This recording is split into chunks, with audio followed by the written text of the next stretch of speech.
Hello, everybody. Can everybody hear me? Yes, I can hear you. Good morning. Good morning. How are you Um, doing? I'm doing fine. You are Daniel Otum. Yes, How's work? fine, thank you, dear. Okay. We're just waiting for everybody to or more people to join us so that we can start. Okay. Everybody is free to turn off or turn on their cameras, depending on whichever is okay for you. I think we'll be having we're having several talks today, so and I'm gonna be your moderator. My name is Adebola Badiru. So if you have any questions as well, you can simply raise up your hands, and I will select people based randomly to, and someone will definitely answer your questions. Thank you very much. It's a welcome development, at least to enlighten us on certain areas on how to go forward. By the way, the question can start when others are available.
So once again, I'm saying good morning to everybody. Um, Morning. while the presenters join us, I'm just gonna do so people don't get bored. I'm just gonna do a quick should I say meet and greet among some of us. So if anybody would like to just introduce themselves, that would be great while we wait for the others the facilitators to join us and so we can begin.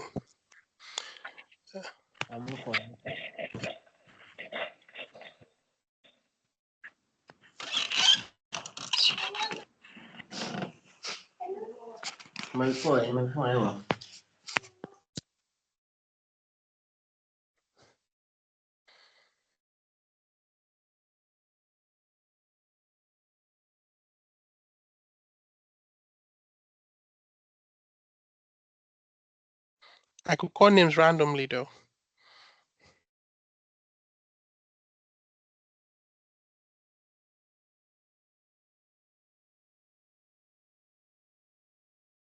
Hello, good evening, everyone.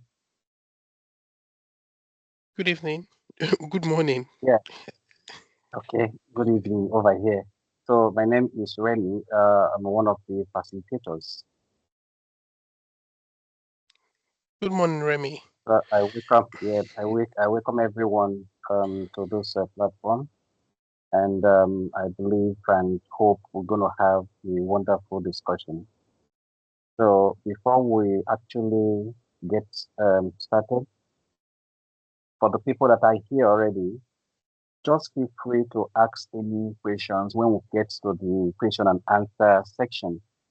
So we have different sections, which I believe will also be, brought here by one of the facilitators or introduce the point, the areas of discussion we have. So, but I just want to encourage us to, ask any question you feel like, is necessary. Because sometimes what I understand is some persons, they prefer to just listen, and not actually asking the question and waiting for someone to ask the question in their own mind, as in the question that they want to ask. So unfortunately, the question might not be asked, and you just go home, without actually getting those points. So if you want to unmute yourself, unmute your video, there's no problem with that. But if you want to talk, make sure you unmute yourself. But if you don't want to talk, just mute yourself so that we don't have any background noise around and we can actually concentrate. And I believe that it's something we can just do as quick as possible so that we can also, get ourselves engaged with other things we have around. Because personally, this is evening. I had something else I'm doing, but I just wanted to us to, get this discussion and everybody playing their own part, then can just call it a day. Because everyone, I believe everyone has one or two things to do afterwards. So, and some also left something that they need to do just to be part of this, discussion. So for me, it's a sacrifice. Okay. So that is it. I welcome everyone and wish everyone the best. Thank you, guys. Thank you so much for that, Remy. That was beautiful, Welcome, beautifully welcome. said. I can see Otum, you have your hands raised. Do you want to speak?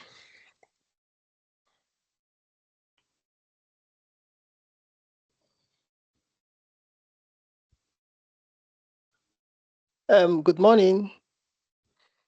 Good morning. Yeah, this is Tari. Okay, good morning, Terry. Since Yeah, I was supposed to take on the introductory aspect of this stuff. So I guess I'm going to be very fast and brief because I'm presently waiting for people that will take over for me. They are not yet on ground. okay, thank you very Understand? much. Yeah. So the introductory aspect of what I'm supposed to take is to enlighten people about the route in coming to Australia or New Zealand, the nitty-gritty of what they are supposed to be doing. So there are two ways they can come to Australia or New Zealand, which implies that one of them is one other means is by the express pathway, while the other means is through the general pathway. So for the express pathway, those that have HCPC are eligible to apply faster. Why for the other general pathway, there are so many procedures they have to go through, people, especially for people that is coming from Nigeria that are not yet registered with the HTPC. So the documents required, I hope everyone is understanding and getting me. Yes, I think we Hello? Yeah. can hear we can hear you, we're hearing you. Yeah, please go Okay, ahead. yeah. Thank you, yeah. So the documents required for that of the express pathway, for those that have already gotten their ACPC, you need to get your letter of good standing from the ACPC. All you need to do is to go to your your login and then download it from there. And then if you're coming from Nigeria, you have to go to the MRTB board to get your letter of good standing from MRTB. And then you need to get your degree certificate and your English proficiency letter. Once you've got that with your police certificate, if you are still in the UK, you can also get your DBS certificate as well to attach with it. And then before attaching those things, they have to be notarized. So when you notarize this document, that's when you may be able to upload it for them to approve. And then before doing that, there is some courses you have to do in the NewZealand site. They call there's two kind of certificates you need to get. So when you acquire those certificates, you attach all together when you're uploading. And then that's the first stage for getting your New Zealand registration or the New Zealand Physiotherapy Board registration. Then after that, the next stage is for you to apply for APC, that's annual practicing certificate. In applying for the APC, all you need to do is to get your letter of good standing and your police clearance certificate. So those are the two documents needed to upload. And then the fee, initially, for the scrutiny fee for the New Zealand Registration Board, it was $1,735, but it has been reduced to $847 now. As at now, it is $847. Then that of the APC is $460. So that's the fee you pay to acquire this this registration before proceeding to APRA. Now, for registration of APRA, you must first of all be registered with the New Zealand board. That's if you're going through the express pathway. There's what they call trans-thermal mutual understanding. So if you're using the express pathway, you're eligible to apply through this means. So you just need to, all you need to apply for the APRA, when you're getting your APC, you just pay the scrutiny fee, do your registration, and then upload your document. What you need to upload is just your police certificate and I think that's and your passport photograph. Sorry, I did not include passport. Your passport biodata should be included in the other one, in the previous one I talk about, and it must also be notarized as well.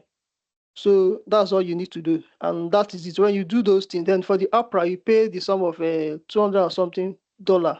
Sorry, 400 and I can't really get the figure because it has been long I did that, but that's it. So when I get the figure, I might put it on writing at the group because my attention is needed now. So that is, I hope everybody understood me. But if you're not clear, you can drop questions when I'm bit free. I will answer the question on the platform. I will be writing on the platform.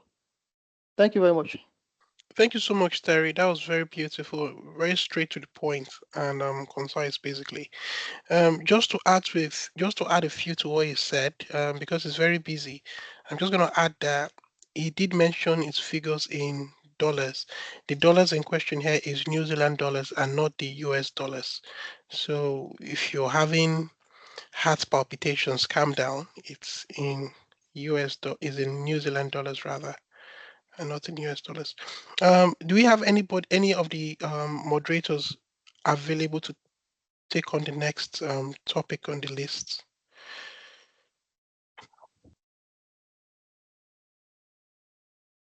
Okay. Once again, my name is Remy. For those that were not there when I introduced myself earlier, um, hello, can you guys hear me? Yes, we can. Yes, we can. Okay, okay. So my name is Remy. I'm currently here in New Zealand. So I'll be talking briefly on job pathway. How you can get a job here in New Zealand or Australia. So it depends on the country where you're going to. So and before you can get a job, of course, you need to make some applications. I'm sorry, I'm just having interruption from a call is coming in.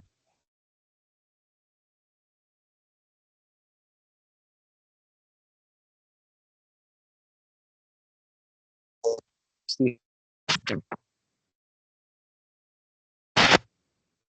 Hello?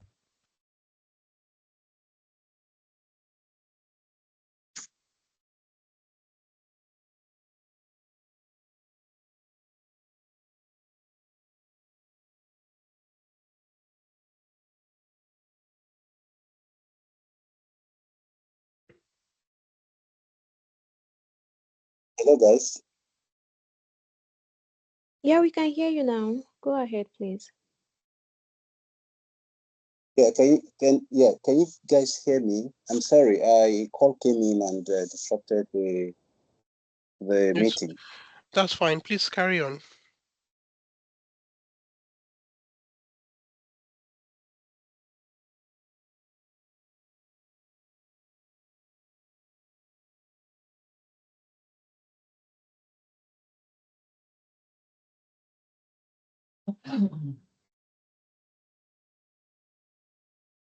Go on, Remy. We're listening.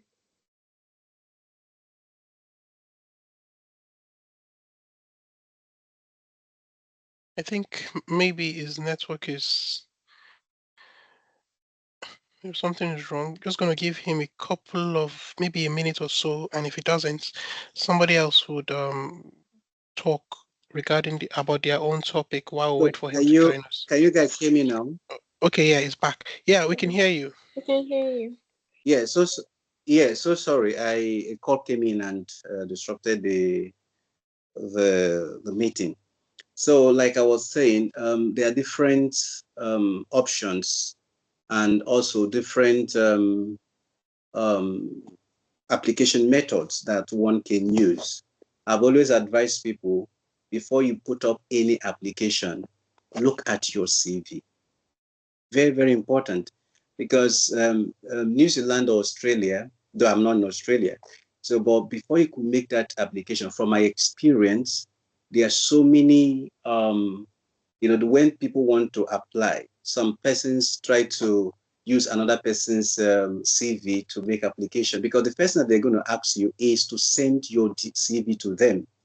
Now, your everything decision about your um, the application you made is 80% dependent on the CV you have sent to them.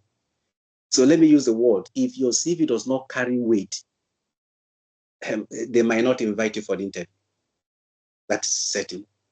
Now, so you have to, push your CV as much as you can.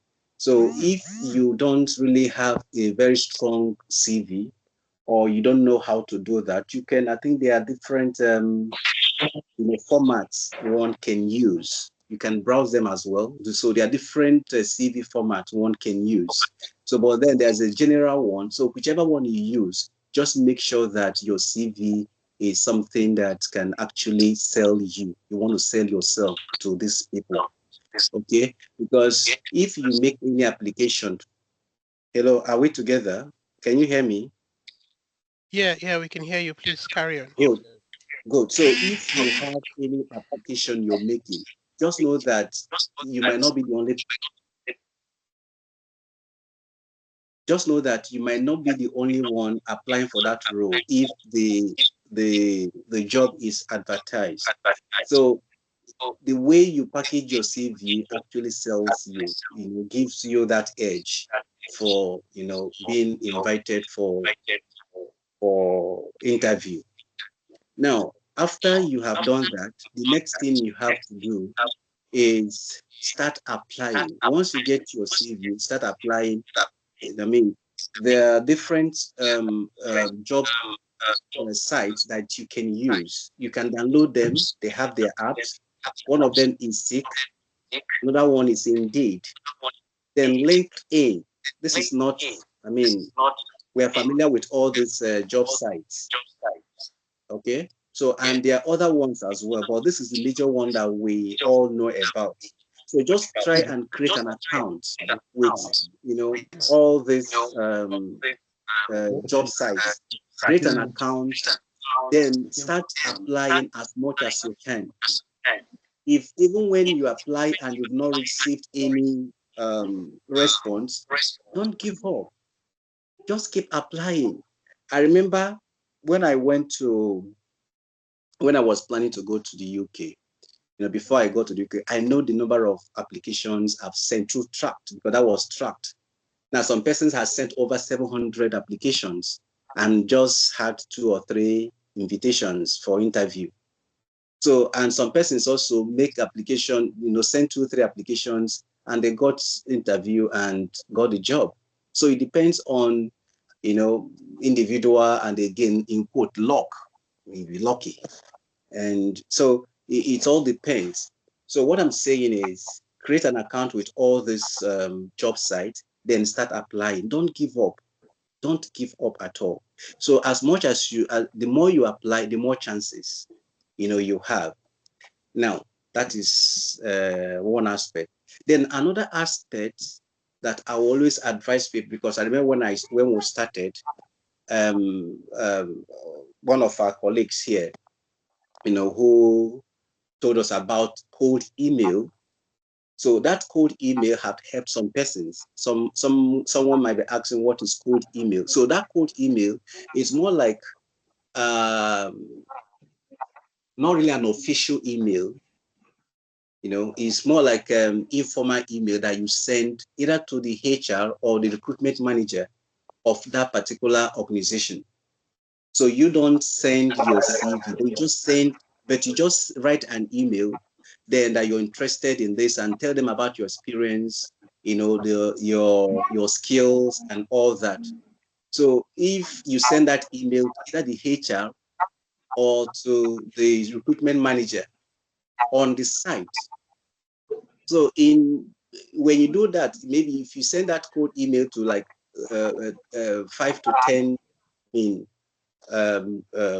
organizations, you might be lucky to have an invite. Now, let me use myself as an example. So I sent an email. What I did was I browsed. Hello, are you We still are still hearing me? we are still hearing you. Please go ahead. Good. So in my own case, what I did was in New Zealand, I browsed different companies, different organizations, accredited, what's it called? Not all the organizations are accredited. So New Zealand and Australia, before you can, before you can recruit from overseas, you must have that accreditation from each of those countries. So, and when you are applying, just make sure that the company or the organization that you are applying to is actually accredited. Because if you go through interview and then at the end of the day, you are not able to, and they gave you the offer and they are not accredited, I mean, you just wasted your time. So you have to browse them. Maybe, I don't know, maybe after this, I think I still have the link. Some of the links I could still forward it to us, So, but then, so you just have to do that. Those accredited employers, make sure that the job that you're applying is within that range. Otherwise, you're just wasting your time. Okay, so what I did in my own time was I browsed those accredited employers in New Zealand because that's where my interest was. So after that, I started sending email to either the HR or the recruitment managers. So that's what I did. So I have a particular email. So it depends on the job I'm applying for. Then I can always edit my CV to make it suit the particular role. If it is community, if it's MSK and all that. So that at least it has that weight. Let me use the word. So that's what I did. So I made that application. I sent that application, I think about 10 of them at that particular time, and I got two invites, for interview 2 weeks apart. I had the first interview. The next day I got the offer, had the second interview, I had the offer. So I didn't bother. Then later on, the other ones I sent email, and they were still sending me email. And then some applications I sent through Sick and LinkedIn. So, and indeed, some of them are still sending me email for interview and all that. But since I've gotten two offers, so it was just a choice. Just decide on whichever one you want to go for. So that's what happened in my own case. So it might not be the same with other persons, because I remember some persons have always come, chatted me up privately, or even call. I should assist them on how to make applications and all that. The point is that I cannot apply on your behalf. You have to do this yourself. If you get my point, you have to do this yourself. So if you can look through all the steps and the areas I have just mentioned, so just go through all that, definitely you're gonna get an invite. I remember during our own time, I don't want to say that too many people were not applying that time, but it's just that I think there were actually much people weren't really aware about or gotten to the point of applying for these jobs, because I would say I'm among the first 10 or 20 that have moved from Nigeria or UK to New Zealand. But at least I know I'm among the very first persons. So, but then currently you could say that there are a lot of applications. I was discussing with one of my managers. They were telling me that, oh, Nigerians are really, pushing to come to New Zealand. I said yes. So, so he was like, oh, yeah, the place is going to be choked soon. Softly, I just kept quiet, pretend I did not hear that one.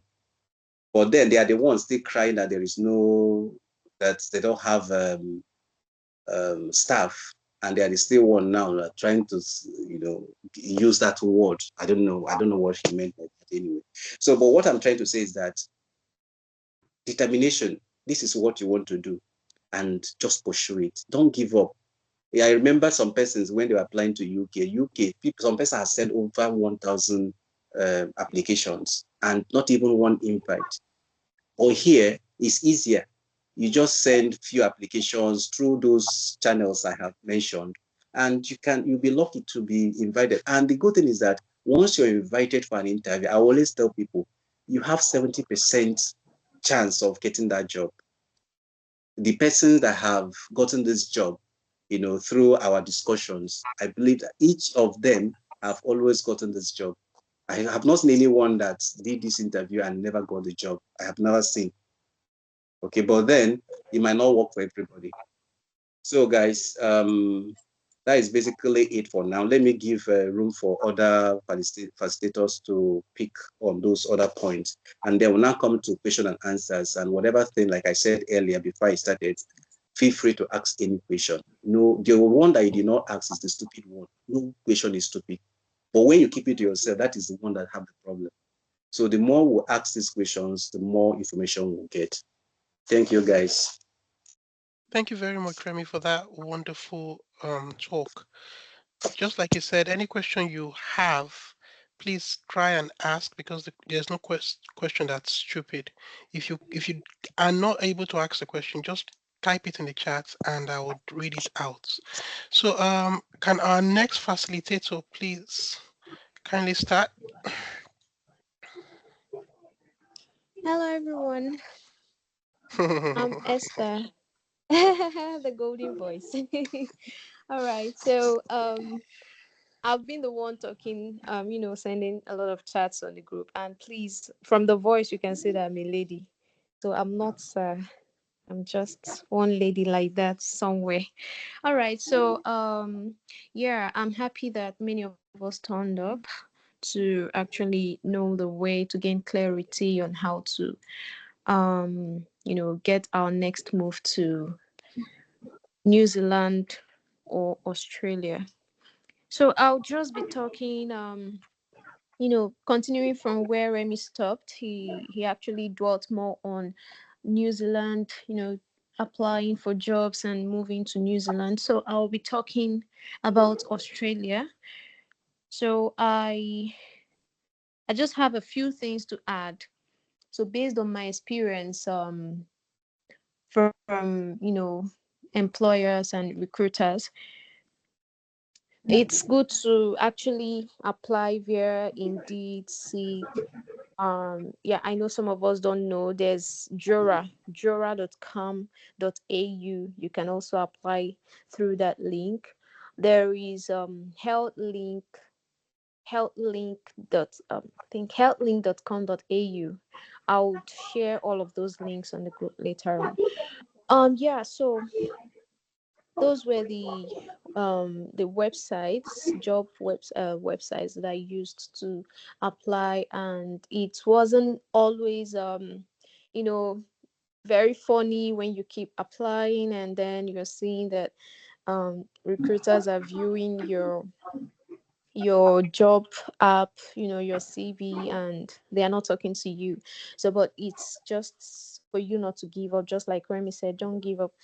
So please take what he said seriously about sending cold emails.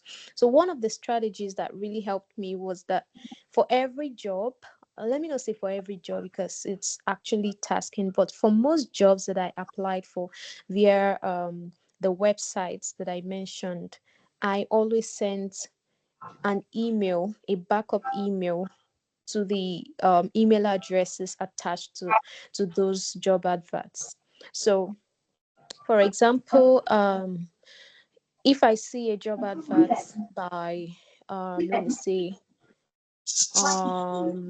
Physio Choice, and then there's an email address attached to it, I apply and then I send an email attaching my CV and cover letter, telling them, oh, I just applied for this role. Just give a brief description of myself, and then tell them, oh, I've attached my CV and cover letter to this.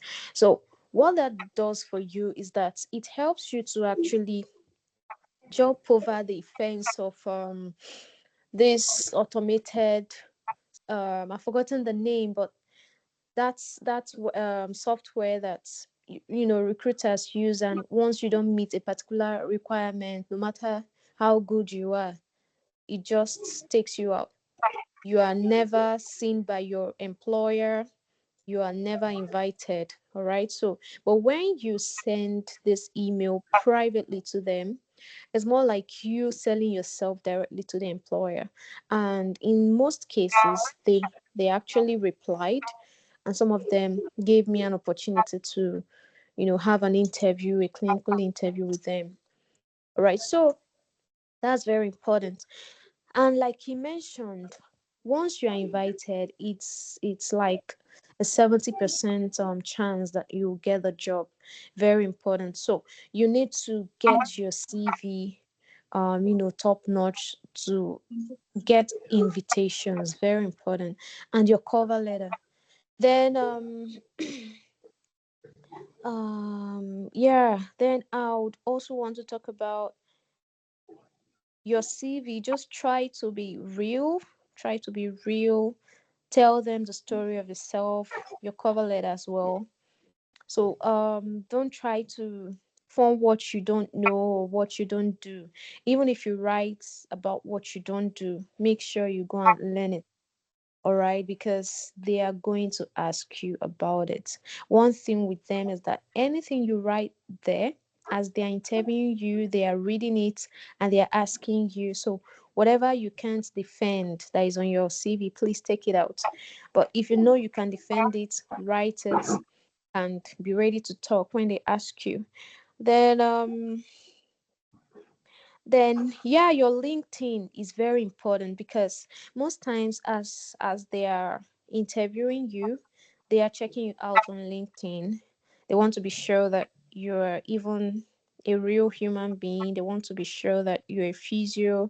They want to know how your activities on LinkedIn are. So you need to take that into consideration and make sure that your LinkedIn is at least up to date. Just put up your qualifications there, even if you don't post on daily basis. Just have maybe one or two posts there. Let them know that this is a living being. All right. And And then when you are invited for interviews, please prepare. Read about the job role. Most of your interview questions will come from your job role. Your job role, read about the organization to know what you're actually going into, and read on your clinicals. All right. So, like, I actually had 5 interviews during my own time, and I think it was just two of the organizations that were clinically based. No, three of the interviews were clinically based. The rest were just discussions about my CV. I sold myself, and by God's grace, I got the 5 offers, but I had to go, for one. So you just have to sell yourself, know how to talk. Sometimes they want to know that you can actually speak English. That's the truth. I'm not lying. So they want to be sure that you can communicate, you can speak English. So no matter how bad your clinicals are, you can actually get a job once you can speak, once you can defend yourself. So I'm not saying that you should be lazy about your clinical skills, no. But if you're good clinically but you don't know how to talk, you don't know how to sell yourself, it's possible that you may still not get a job. So no matter how many times you've applied, please don't give up. All right, there are still jobs out there waiting for you. It's just for you to move one more step and you will get your big job. Thank you very much. I'll leave the stage now for the next person. That was beautifully said, Esther. Thank you so much for that. Um, I would have loved to add one or two things to what you said, but I would let the next facilitator talk before we do that. In the meantime, the questions keep coming in, and I can see those questions. We're going to answer some of them which have not been answered. So I can, if keep your questions coming. If you can't talk, just write them in the chat, and I would answer them as soon as we're through. So can the next facilitator please prepare to start?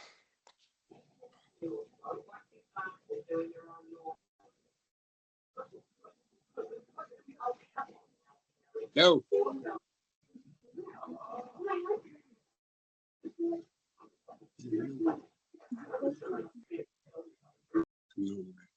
Hello, everyone. Good evening from my location. Okay, so I'll be speaking on the big move. I just felt that there is a kind of link missing before I get to speak, but I'll see how I can do a kind of foundation. And that would be that before one actually gets to move, you have to get your visa. I don't know if that because the time I came in was like 5 minutes into the class. I don't know if the issue about getting the licenses have been mentioned. So before you get to move, you need to have your license ready. You need to have your visa. Please let me just confirm. Is there someone speaking about the visa?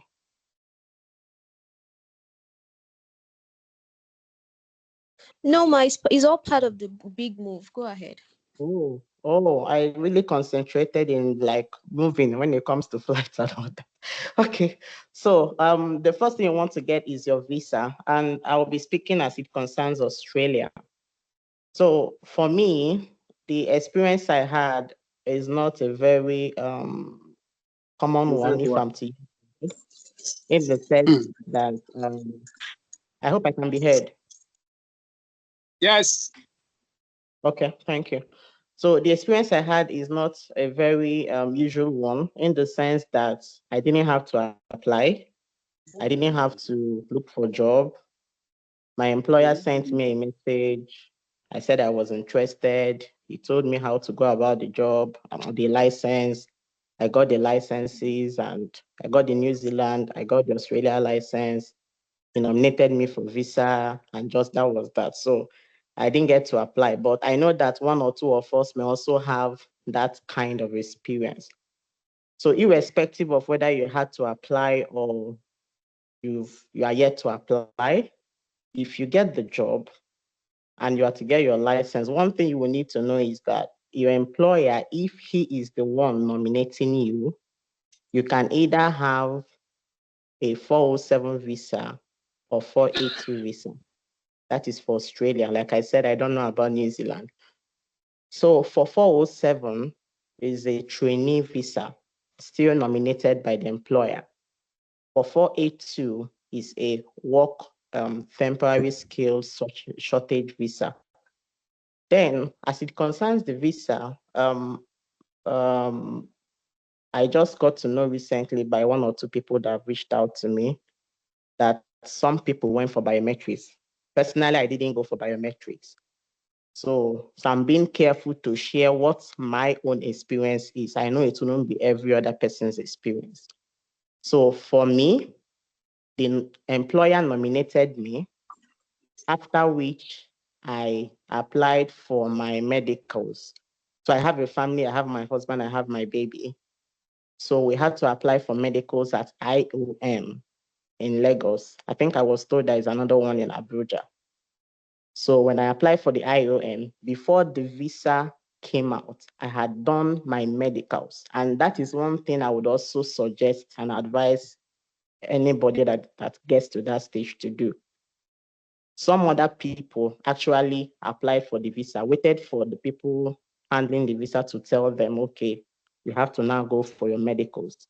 But for me, I had gone for the medicals because the people that are in charge of the medicals, they're also connected to the Australia Home Office.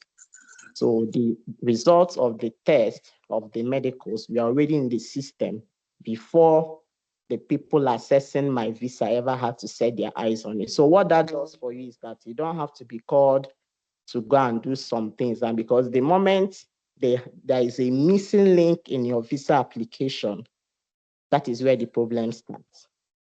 So for me, my own experience was that I applied for my visa, and after the employer nominated me, he asked me to send some document. I sent the documents. Then he would tell you that probably depending, maybe 3 days to 1 week, that he will get the nomination. As soon as he gets the nomination, the next thing he will tell you is make sure you now pay the money. Now, none of this visa is free from what I've heard. So you pay for the visa, and then after the payment, you're also supposed to submit the same documents you gave the employer. So please don't make the mistake of giving the home office something different from what you gave your employer. That is also where another problem is. So you submit exactly the same document. And if possible, give more documents. So if you are looking through the visa application, I know some of us have applied for visa. They may have made the mistake already. If you are looking through the visa application, I think one of the first or second sessions, you will see where we have, where they have order or something. Any document you think that will be useful to describe you, to just prove to them that, like Esther said, that you're a human being, just pump it there. It's better they have more that they don't than they don't have enough. I don't know if my point is clear. So submit as much document as you can in that other section. That is what I was told, and I did that, and it helped. So when you get that, they have everything they need, and then you now start praying. Because at that point, you want speed, especially if your employer is on your neck. Okay, so for me, I applied on a Sunday, and I got my visa on a Friday in less than a week. So like I said, I don't know if a lot of people has experienced that. So when you have your visa, the next thing you want to do is to book your flight. Please don't go and book your flight when you don't have your visa in hand. Usually when the visa comes out, you have about 90 days. Is it 90 days or 60 days? 90 days, yes, for you to leave the country. If not, the visa expires. So that is as it concerns the visa. Now, this visa pathway I just mentioned is 482. For the 407, I was told that is a trainee visa. A lot of things are around it, but what I decided to talk about now is the 482. Now, let me go straight to what I wrote down for this section. about booking the flights. Now, when the visa is out, depending on where you are posted to, Australia is a continent, is not a country. It's not just a country like Nigeria. I'm trying to make it clearer. So it's not like Nigeria where you just enter Nigeria and that is it. But in Australia, depending on where you are going, you could have different pathways. So for me, I decided to use the Qatar app. A number of people have also reached out to me and I made mention of this. You mustn't do that. Qatar, as it were, is expensive, but there are some risks you may want to take, especially when you have a baby. So people that are married here that have babies, you may want to take this very seriously, because the experience we had with Qatar, sincerely speaking, as much as it was a 3-day journey, I can't really say that we felt it. So this Qatar I'm talking about, is much more expensive, but it's worth it. So the other cheaper options, if you are just the only one traveling, please, except you have the money and all that. None of us even had all the money we needed, but except you have the money you want to go for, we go for Qatar. If not, there are other cheaper options you can use. If you can download Hopper app, HOPPER, AirPass, AIRPAZ. Then there is still somebody told me about a link in Telegram, because at a point we are trying to explore the options and I had a number of them, but this other two would help, Hopper and AirPass. So when you download the app, you book your flight. Now, when it comes to booking of flights, I also had the opportunity for me to study to see what's going on. I noticed that some particular days would be cheaper. Some particular days could be more expensive. Then when you get to book ahead of time, so for example, if you get your visa today, it's not because you have the money. You now want to go and book for next week, except if your employer is like, if you don't resume today, you are in trouble. Now I'm trying to just be, to kind of funny, but no employer will tell you that. But although I had that kind of experience too, so we had to leave earlier than we planned. But if you have the time, please, you can give it for like a month or even 2 months. Don't be in a hurry to leave Nigeria, your home country. You can book it for like a month or 2 months, because if you do that, you could save some money. You could save some money. Okay, so that is for the flight. Then let me check the second thing concerning the luggage. Well, different air flights. I know I've heard about the South African Airlines. So if anybody wants to talk about that, but the one I know is the one I'm talking about. So for Qatar, the allowance you have is 46 kilogram and then 7 kg hand piece. So you have the two big boxes and then the hand piece. Now, those two big boxes is where you want to pack the things you know you will not need in the course of your journey. Now, like I mentioned, Australia is a continent. So depending on your location, so somebody can be going to Australia, the same Australia I'm going to from Nigeria. In 2 days, a person would arrive where they're going. Some people, they will arrive in, like for me, sorry, in a funny way. Somebody told me when I was about leaving, the person said, you will get to the end of the world and still enter a 2K bus to get to because I was posted to serious, like very seriously speaking, at the point I was posted to one of the farthest part of the world, even when you get to Australia. So it's a large one.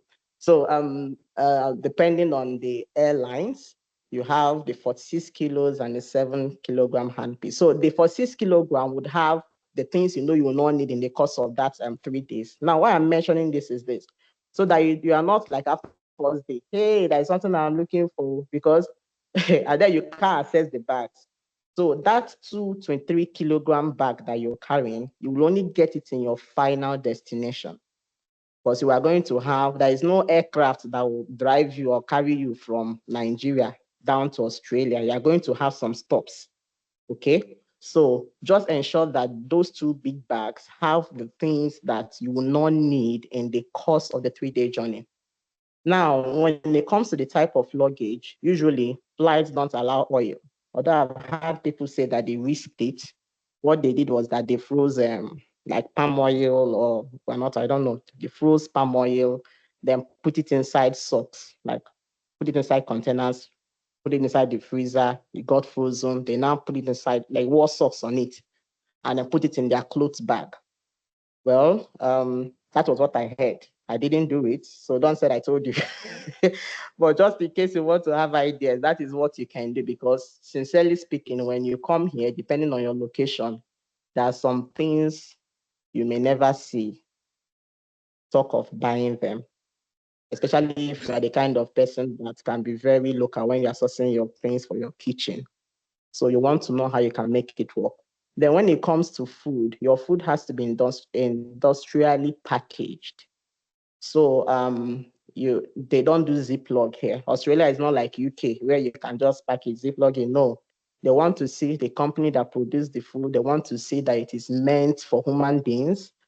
They want to see the expiry date. They want to see the batch number. They want to see the botanical name. So for me, I had to do mine myself.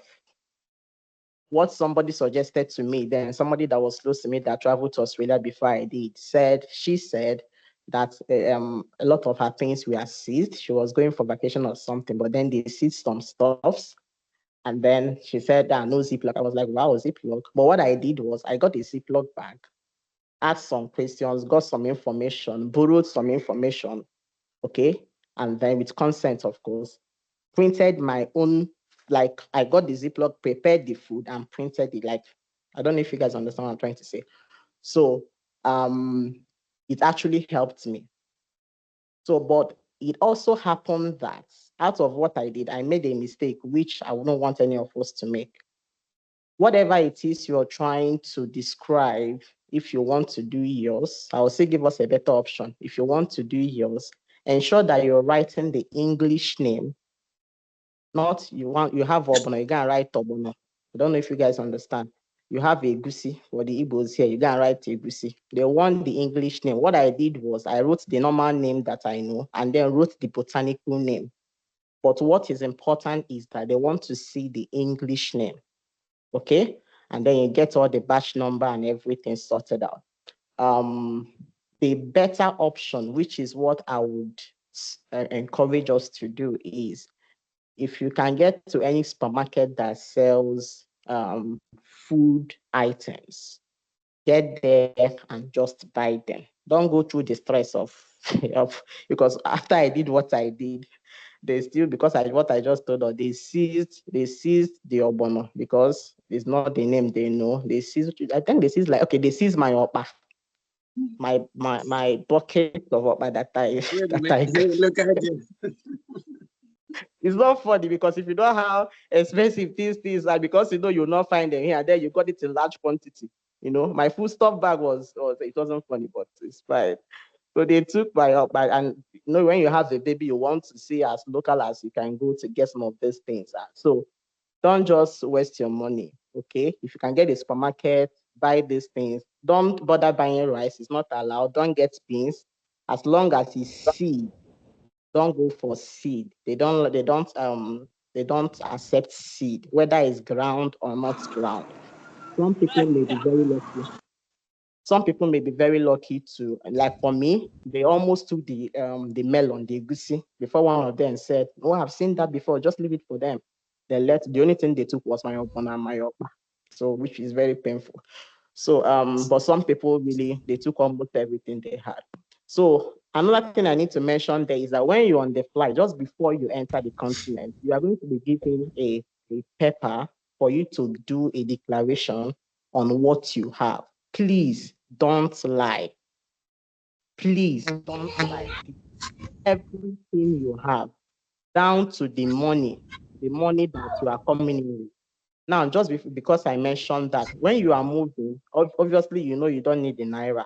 Change all the cash you have to US dollar, because I don't know. I think we tried, but we didn't see. I don't know if someone can find it in Nigeria to find the Australian dollar. But you can change all the money you have to US dollar, because you can change it in the airports when you arrive. Okay, so to the next point, change of currency. I've mentioned that. So you can change your currency in the airport.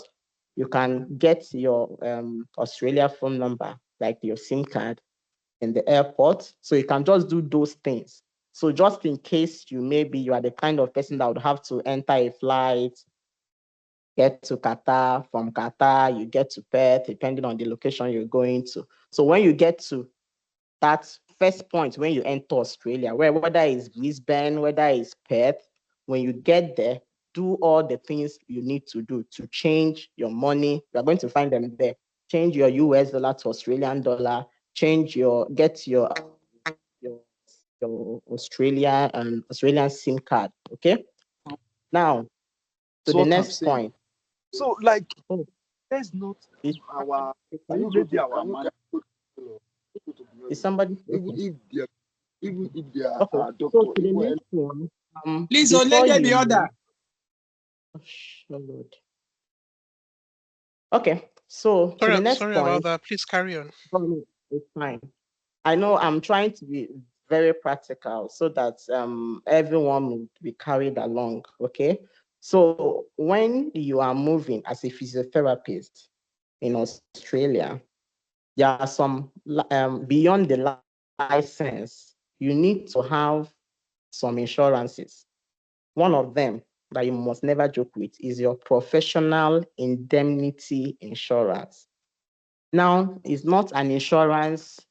Some people said, I think some people said they tried it when they were in Nigeria, though, but most people, for me, I got it as soon as I landed. It's something you don't even need to, I'm trying to say you don't need to be here for you to do that, but you need it.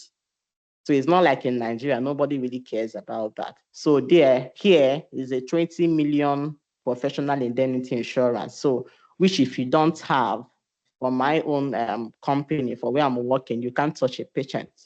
So you go online and get that. So I think I would have to share some links for us when it comes to that. Another thing you need, another insurance you need is health insurance, which is one of the visa requirements. Obviously, you won't be able to get your visa if you don't have a health insurance, but you don't have to pay for it. Someone told me about Bupa. We tried the option, it was expensive, we had to leave it. So the one we later used was Medibank. So for Medibank, they will tell you that as soon as like the start date they would want you to use is the date you think you would be getting into Australia. Now, let me tell us something. It is risky. You have to do this insurance before you get your visa, but then you don't know when the visa will come out. So, and I noticed of recent that the visa is beginning to be delayed, although I know someone that still got his in 2 weeks. But I noticed that the visa is beginning to be delayed of recent. So you don't know when. So the best thing is, if you want to use the Medibank insurance, for example, use a date that is not at least like be going for like 2 months ahead. Because I've seen people that have been waiting for more than a month on this visa thing. Go for like 2 months ahead. Now, the reason is this, your employer will not hold your neck. You can even go for 3 months. If your visa comes out faster, you could call Medibank and change. When you've arrived here, let them know, okay, now I'm in Australia. Now, for us, in my own case, I used a much later date. When my visa came out, I mean, coming out in less than a week was faster than we thought. We went ahead to move. We entered Australia. The first thing we did was to call them to change, because they will tell you you shouldn't even step your foot inside Australia without a health cover. So as soon as we came in, we called them and then we changed the dates. Now, as soon as you change the date, it starts counting for you. So you are paying monthly. The same thing goes for that professional indemnity insurance. You are paying monthly. I mean, it's something you will be paying as long as you are here. Okay, I mean, till you become permanent resident and become a permanent resident. Okay, so another thing you would also need to do within, okay, let me mention this. When you move, if possible, try to, don't come on a Friday and then start work on a Monday. It's not going to be a very good one. So like everything I've told you, you have to use wisdom, trust the Lord if you're a Christian, and I encourage everyone to be. to guide your steps. You don't want to put yourself in a tight fix that you came in on a Friday, because there are some things you need to put in place, before you even start. You need your head to calm down. Like for me, I'm having a baby. We came in, I think, on a Wednesday, and then I started work on a Monday. So for the first 2-3 days, by 3 p.m., we'll be going to bed. By 1-2 a.m., when others are sleeping, that's when we'll be waking up. Like the circadian rhythm was just scattered everywhere. Okay, so you need some days to settle in. They gave us option of taking some sleeping tablets. We bought it, but we didn't use it because we felt that we shouldn't do that. But some people went for that. So give yourself time to set into the system. Okay, so even if you had put, that's why I said don't go and book a flight when you don't have your visa. Plan yourself. Know when your employer is saying you are starting. Use wisdom and know when you will put it and still save money on your flight. Now, beyond the professional indemnity insurance and health insurance, you need a tax file number. I want to emphasize on this. If you are doing onboarding for your company and you are doing that while you're in Nigeria, which is normal for most companies to tell you to do onboarding. If you got a job in Australia and you're doing onboarding, you see the place where you are told, are you a tax file resident? Obviously, because you are not in Australia, you will write no. I mean, something like Australia tax file resident, something like that. I don't have the terms right. So for that question, you will write a no because you are not in Australia. Please, as soon as you set your feet here, go back. I'm saying this out of experience. Go back to that your onboarding link and go and change that you are now an Australian resident or being an Australian resident for your tax file information or something. Change it that you are now an Australian resident. So for some of us, we didn't know this because we did our onboarding in Nigeria. We didn't write that we're Australian residents. As soon as we came in here, we didn't know that it counted. So when our first salary came in, Australia taxed us as if we are not residents in Australia. Number 2 on this tax thing, in Australia, I don't know for UK, but I think they say that UK one is also very high. You pay really high amounts for your tax. I think about 25% of your salary. So it's not that salary you are seeing online, 80% per annum. You see it here, your body is doing you, or 70% or 90 or 100. It's not the money that will come in at the end. We divide the money by 52. When you divide the money by 52, divide it by 52 and then divide it times by 2. That is the money that will be coming in. And then what did I say? That money that is coming in, remove 25% of that money. That is what you'll be entering your pocket at the end of the day. So what I'm trying to say in essence is that don't be moved by you saw 80,000 or you saw 90,000 and then you feel this big money. Because when you come in here, you understand that you have a lot of things to pay for. I've just told you about insurance. You should have to pay the 2 insurances. Now, beyond the I've not mentioned bank account. So another thing you want to do within those first few days is open a bank account. Then beyond that, you need to get a photo ID card for the people in Australia. I don't know about New Zealand. Get a photo ID. I know I've spoken for long and I need plan to stay this long. So get a photo ID card. That photo ID card would give you what we call the customer reference number, which you need because most of us, as we are moving, you don't have any other identification apart from your visa and your IP, the international passport, which is not enough. So you need a photo ID card. So for some of us that have moved already that haven't done that, please take it very seriously. It's very important. Then you need an NDIS check. Those ones is until you come, you can do that. Then you need a blue card as a proof for you to be able to work with children. Now, the next thing I have here, which is second to the last, if I'm not mistaken, is house option, your accommodation. Now, for some people, they have free accommodation ranging from 2 weeks to a month, depending, which is very good. especially if they're the ones paying for that. Okay, so for people that don't have, you have some options, which is Airbnb and flatmates. Like, Airbnb now is also in Nigeria, and then flatmate.com.au. Please don't waste your time to go online to start applying for house when you are still in Nigeria. Just don't waste your time. Just don't worry. Don't waste your time. Save the time. I did it. I wish I knew that you need at least one of the things they will ask you for is your pay slip. And obviously, because you're in Nigeria, you don't have a pay slip. Just look for a house with Airbnb. It could be expensive, or you go for flatmate. Flatmate is like flatmate. What we had there in flatmate is what when you have a flat and then you have other people living in the flat with you. Okay. So for me, my experience was not it was a very funny one. So I was lodged in a hotel, and that hotel I was paying $500 a week, and I couldn't cook, and I have a husband, and I have my child. It wasn't funny. So, but it was just for the first 2 weeks, and then the story changed. So what I'm saying in essence is, don't bother going there to look for you. They will tell you about realestate.com. Don't bother. Just look for a house in Airbnb or look for flatmate.com.au. Get the house. Then while you are there, you get 1 or 2 pay slips, probably after a month or 6 weeks. Sit down, settle in very well, and then look for the house that you like and apply for. This place, searching for a house and getting a house is like job application. That's another one on its own. Then, lastly, for most jobs, you are going to need a car. These are the things that will help you settle in. And I know that many of us here, from my interactions, have actually gotten a job. They're waiting for their visa. So for most jobs, you need a car.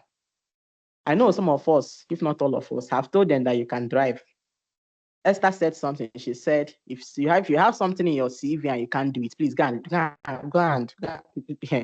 They are not Niger people, though.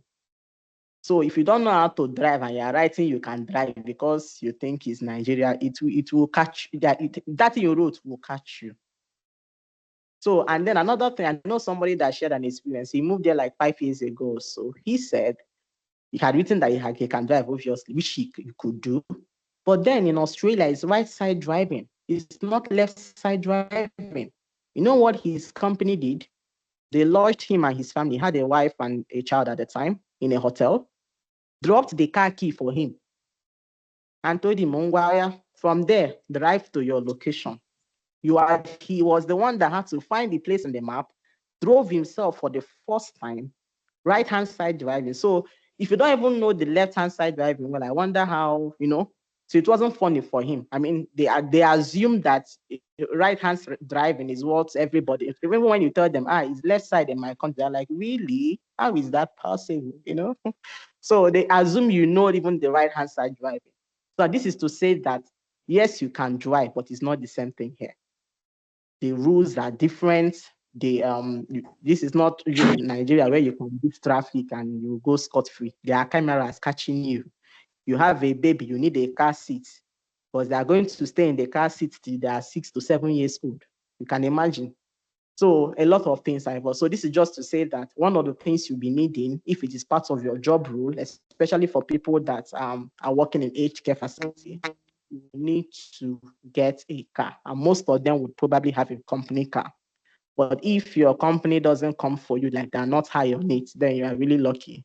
If you have a place close to your house, you can trek it, wonderful. If not, you could start with a bike. Go to Facebook, you can, when you are here, Facebook Marketplace is a very good place. You can get good stores very cheap. Like when I mean good stores, you can go there, get a bike, even if it's you can even get for $10, $20. Get a bicycle, like bicycle. When I mean bike, I don't mean a motorcycle, I mean bicycle. So you can get a bicycle, be using it to walk till you settle in. Then let me say this to couple. Nigerians, we know we have how do I put this now? There is something peculiar to us. And it's not because of us, it's because of where we come from. When you come to Australia, their lifestyle, their culture is totally different. So we don't look, I know in my small interaction with them, I've been able to discover that they don't care about who is a doctor, they don't care about who is a physiotherapist. Here, even a cleaner may be any more than you that you're a physiotherapist. So it's about the hour. By the time you look at what you are being paid per hour and look at what someone that is a mechanic is earning, you are like, God, what is what is going on? Because at this point, it's not even about the money. It's about the bills waiting for you. If you have a child, you're paying for the child care, about $120 a week. You are paying for your house, because when you get to have your house, you pay like house rent here is every week. Then your salary is every 2 weeks. You're paying for childcare, you're paying for your house, you're paying for the groceries, you're paying for insurance. I mean, at the end of the time, you are asking yourself, where is this money? So please, How much will you? Nigerians, Can you hear me? don't worry, we have time for questions, please, so that we have others. So the summary of everything is, don't let Niger do you. Calm down. And for 482 visa, you can't do something else apart from, you can't do something else but for work for your nominated employer, even for 407. Like, you are not permitted to do another job. For 482, if you have a partner, it's best. If your partner can work, your partner could do unlimited number of hours of work. But for 407, I don't know if they have changed it, because they changed some things starting from July 1. For 407, your partner also has a limited number of hours. I stand to be corrected. But for 482 that I'm on, that's the one I'm talking about. Your partner, when I mean partner, I mean your husband. We don't do this partner because of where we are using their word. Is your husband. So your husband or your wife, depending, could work unlimited, like, and it really helps. Okay, so I would I'm sorry. so I needed to be very discreet so that you guys will all understand. So the next speaker can please go ahead. I will take the questions that concern me when the question and answer session comes. Thank you. All right, thank you so much, Olive. Just to add, something to what you said about the housing. So I actually had a totally different experience. I actually got my own house from Nigeria. So I started applying immediately. I applied for my visa. I started applying for houses. Applied, sent 6 applications, and what helped me was that my organization sent in a letter. So they sent a letter stating that, oh, this is our employee, and they kind of vouched for me. So I submitted that, and that was what I used in place of all other documents, pay slip, and all of that they were requesting for. And eventually I got a house. So if you can get a house from Nigeria, it's always way cheaper because there are so many things to spend money on when you come here. So just try to apply from Nigeria, and when you get maybe a negative feedback, like you didn't get a house or you didn't get an apartment, you can reach out to the agent asking, okay, please, can you guide me on how to write my application better? Because that was what I did. So when I got about 3 rejections, I had to reach out to one of them, asking two of them actually. The other one said, nothing personal, that they were just better applications than yours. So, but the other one, gave me a feedback telling me, okay, I think you're supposed to be more descriptive when you're talking about your life, yourself, your family. Someone also mentioned that you can even put up your picture, your family picture. They just want to see that you're a real person, because one, you are not even in the country yet, and there are other people, trying to get a house for, struggling to get a house with you. So you need to put up a face to the name that they are seeing there, and you can do video inspection and all of that. So personally, that will save you a lot of money. All right, so like here we're paying 350 per week. So I think it's something that will actually help you if you're able to get a house from Nigeria. So it's possible to get a house from Nigeria, but if you are not able to, then you can go the route that already mentioned. Then Thank. concerning the Okay. driving thing, Okay. Mm-hmm. Okay. Yeah. um Okay. Sorry, yeah, sorry, sorry. Esther. Let me say something about that. If Okay. your employer helps you, now let me it's very important. It's very listen, let's listen up. If your employer helps you, that is a very great advantage. If your employer doesn't send any documents, I still corrected. If your employer doesn't send any documents in your favor to describe you, anyhow search you are doing from Nigeria will not help. It won't work. But if you're like Esther's case, if your employer sends something to say, okay, because what your employer is saying, I remember there was a particular estate we are trying to get. A few of us that have gotten jobs is what I'm talking about. What they were asking for is my employer to send something in place of the pay slip. Now, one of the things they consider when giving a house here is that they want to see that the house rent is not more than 30% of your salary. So if you have a partner or your husband, you would have to submit everything just to prove that you can pay. So if your employer says, okay, see, this person is my employee, which all employers may not do for you. This person is my employee. This is how much I'm intending to pay for this person, like to be the salary. Then they can consider. Now, second, there's another option, another factor rather, depending on the location where you are posted. In fact, for me, is even the most, is the biggest factor in all this. Depending on your location, most people would get job in regional areas. I'm not saying everybody, I said most, will get job in regional areas. And regional areas mean that you can find people there, but it's not as populated as the city, depending on where you are. If your employer posts you to a regional place, you have some chance, in quote, to have some interaction with the people. That's if they will give you. You can hear things like, okay, when you move over, we'll look at that. Like what I know from the applications that we did, we understood that it's not like you have to write a letter because you're applying for a job or trying to sell yourself. That you have the app, you have to put in your details. They'll ask you a lot of questions and all that. You just be answering in the app and all that, and you are going.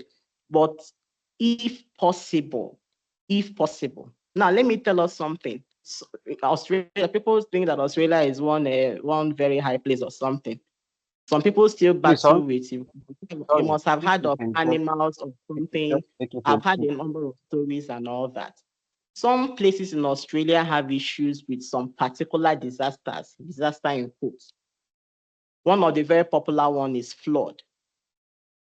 You want to be sure of the terrain where you are before you get a house. For example, some agents, they know that, okay, some particular houses are prone to this. Some people, will not want to go for that. So for someone that just applied that doesn't know the terrain, you could fall a prey or a victim to have such a house. And sometimes those houses even come, not even sometimes, most of the time, those houses come cheaper. So what I'm trying to say in essence is what Esther said is very true. If you can get a house, at least come in first, use it and come in. But if your employer doesn't help it, it will be, let me not say impossible, it will be very difficult. But it will also be better that you know the terrain where you are, to know the kind of house to look for. You could get a house and then it floors and then you are like, what is going on? People are like, oh, how much are you paying? Oh, 200 per week. Oh, that's good, that's cheap. But the people that put it at that amount, they know the reason why it's that amount. I don't know if you guys understand. There is a reason Yeah. why it's that amount. So Thank you. just yeah. Thank if you You can just yeah, only I if don't you know if can you just start rounding off if so that you we can can have huh? time for question and answers, please. yeah. If you can just start rounding that, Um, yeah, so that we can have more room okay, no for problem. question No, and I'm done. answers. I'm done. It's fine. Thank you so much, Oluwu, for that wonderful presentation. Um, you really, really researched about this and you really prepared for it, and it shows. Thank you so much. But I think from what you said now, I know I won't take Okpa to Australia when going, so that's good. Okay. I think that should be the last speaker that we have. just to answer a few questions. I can see some people have their hands raised. I don't know if your questions have been answered already in the chat. Um, if you, I can see Annie Ennett, Kenneth has his hands raised. Would you like to speak and ask your question, please? Kenneth. Okay. Joseph also has his hands raised. Would you like to ask your question? All right. Thank you, everyone, for a wonderful meeting. I really personally commend the organizers for arranging such a wonderful platform for us. And this will serve as an avenue for most of us who are novice, at least to have an idea of what is going on, so that we won't have to fall into a very big trouble when some of us come over. But just like what Olebe has diligently dissected for us, I would have loved if one from New Zealand would have some chance to explain to us about the visa saga in New Zealand, because recently I had an interview with a director who has a clinic, and she was telling me that for me to be considered, I will have to apply for straight to residence visa. And I'm like, I don't know so much about it. So I was like, when I was going through it in the internet, they were telling me that I will have to score 6 points. I will have to do this. So I would have loved if someone from Australia will expatiate on it so that we will have an idea of how it runs in New Zealand. Sorry, that is just my question. Thank you very much. Well, you're welcome. Thank you. That's a very wonderful question. Well, I'm not in New Zealand, but for what I can gather, I don't think it's a must. It's not a must for you to get your permanent residency before you leave Nigeria. But I will leave this question for Remy to answer as he's in New Zealand. But again, you don't need your residency before you go to Australia, New Zealand. Yeah. Joseph. Hello, can you hear me, guys? Yeah, we can hear you very clearly. Yes. One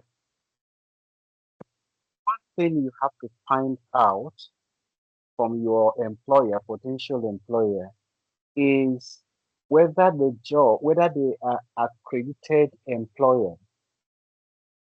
Now, for him or her now to advise you to go for go for straight to resident visa, just want to bring you.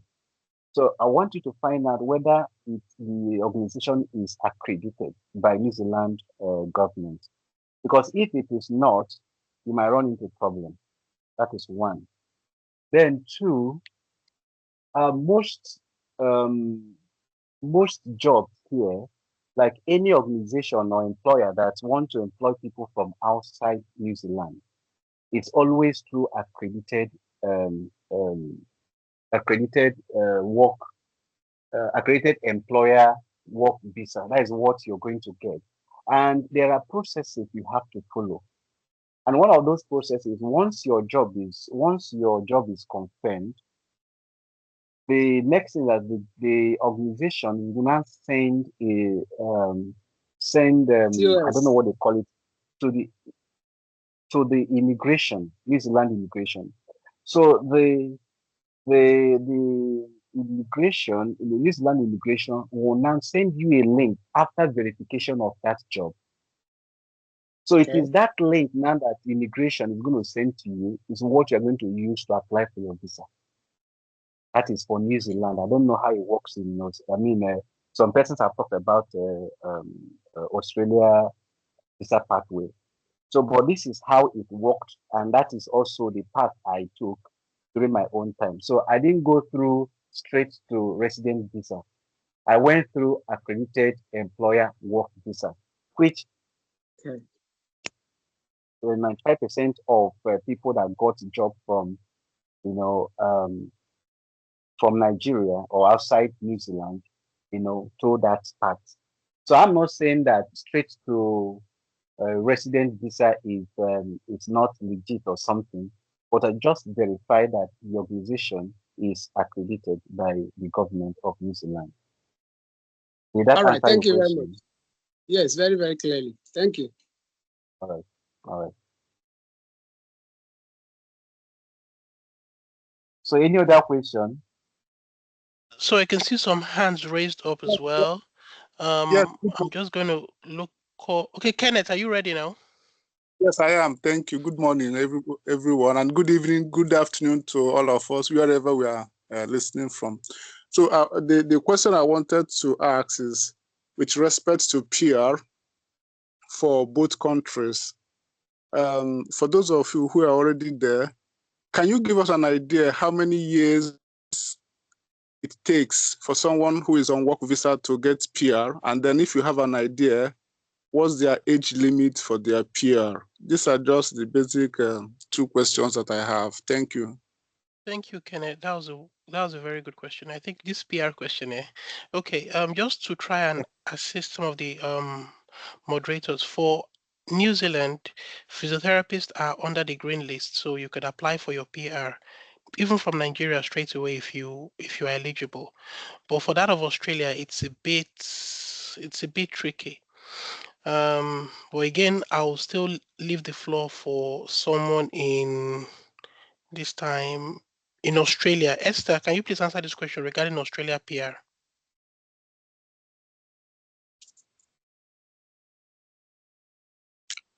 Hello, Esther. Okay. Okay. Yeah. So concerning the PR, I don't know so much, but just the little I know that you can get your, I think it's called 491, either 491 or 471 visa. That's PR actually, and you need to score at least 65 points before you'll be eligible to actually get it. So you first of all do your skilled assessment, and there are some documentations that you need. Your English test is inclusive, in addition to other documents that you used for your visa. Then after that, you can apply for the PR proper. When you Yeah, you can apply for the PR proper, and you'll be invited. So PR here is not so difficult. So you can get extra 10 points if you stay in a regional area for at least 1 year. I think either 5 or 10 points, not sure. So, but that gives you 5 or 10 points. Then your employer can sponsor you for your PR, and then that will also give you a boost. However, be careful when your employer is sponsoring you, because some of them puts some caveats that you have to work for them for maybe 5 years or 3 years, something like that. So for me, it's always better to just apply by yourself when you know you've gotten the right points. Yeah, so you can check online on Department of Home Affairs website and read up about the PR system. So, like I said, I don't know so much. I hope this was helpful. Yeah, Yeah. thank you. I think, like I said, the Australian pathway for PR is a bit convoluted, so it's a bit tricky. And well, as time goes on, we'll know more about it. Is there anybody? I know a few, one or two people, 2 or 3 people who are in New Zealand who already have their PR from. But is there anybody in this group who has their PR in New Zealand? I would like to shed more light on it.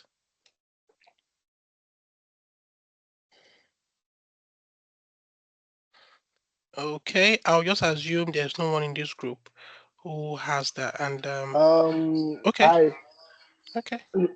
well, I've not got my PR, but I have a couple of colleagues at the work that have gotten their PR already. So I don't know if I can talk from what Toby, they please go shared. ahead. Please go ahead. Okay. Yeah. So good evening, everyone. So I've got a couple of my colleagues at work. As it stands, I think I'm we are probably just only two at work that we've not gotten our PR yet. So, and most people, when they got into New Zealand, as soon as you get into New Zealand, you can apply for your PR immediately if you have the money. Because most of the time, your employer, just in quote, your employer would most likely not sponsor you to apply for your residency directly. They will most likely sponsor you to get the work visa, because in that case, when you get your accredited employer work visa, you most likely would have to only work for them. However, if you want to change your job, you can easily just change the sponsor of your visa. So if they sponsor you, this is private practice. If they sponsor you for a straight um, residence visa, it's a little bit dicey. But as soon as you come in, you can apply as long as you have the money to apply for the PR. So most of the people that I know that applied, when I spoke to them about it, the only limit to it is if you are above 55 years. As long as you're less than 55 years, you can apply. But just to speak from what they told me, it is best when you have your partner already. So you just pay just one money and it covers all the family. But if you don't know about that, you just end up spending too much money and yeah. So it's about 4,500 New Zealand dollars. So if you don't have this info, you can end up sponsoring for yourself, sponsoring for your family, and you end up spending too much money, whereby you can spend that same money and include everybody. So as a physio, if your employer gives you the go ahead to apply for a straight residence visa, you can actually apply directly from Nigeria and include your husband, your kids, your wife, all of that. So yeah, for as a physio for New Zealand, you can get your PR directly. Like it's so straightforward and easy. So if you're on a work visa currently, and you've got the money to apply for a residency, in fact, you don't even need to do any medicals anymore. That's a medical that you did for your work visa would be used for it, and is as fast as 2 weeks, 3 weeks, like so fast, very fast, very fast. So that's just my own input. All Thank you right, very much. Toby, thank you very Thank you very much, Toby. Joseph, you wanted to say something? Yes, because I was planning, or I'm planning calling her and telling her that the money is too much. Where will I get for 4,500 and something New Zealand dollar, which is close to about 5 million. We've not talked about the visa. We've not talked about the flight tickets, You can do and me it. and my wife. So You it can is do it. very expensive. I can't do it. Maybe I will have to email her. Okay. Just email her Thank you and very much. have that discussion with her. I think you guys might be able to come up with something together. Um, I think we have Precious raising her hands up again. Precious, can you go ahead, please? My questions had been answered. My question had been. Sorry, Precious, I think I accidentally muted you. Please, can you unmute yourself and ask and say what I think you said your question have been answered, so there's no need for that. Sorry for accidentally muting you. I was trying to put down your hands. So, Tarite, I can't pronounce that name. Uh, Ta- Terry. Yeah, Terry, I can see your hands are up. Let's put. Hello. Terry, you're not really loud.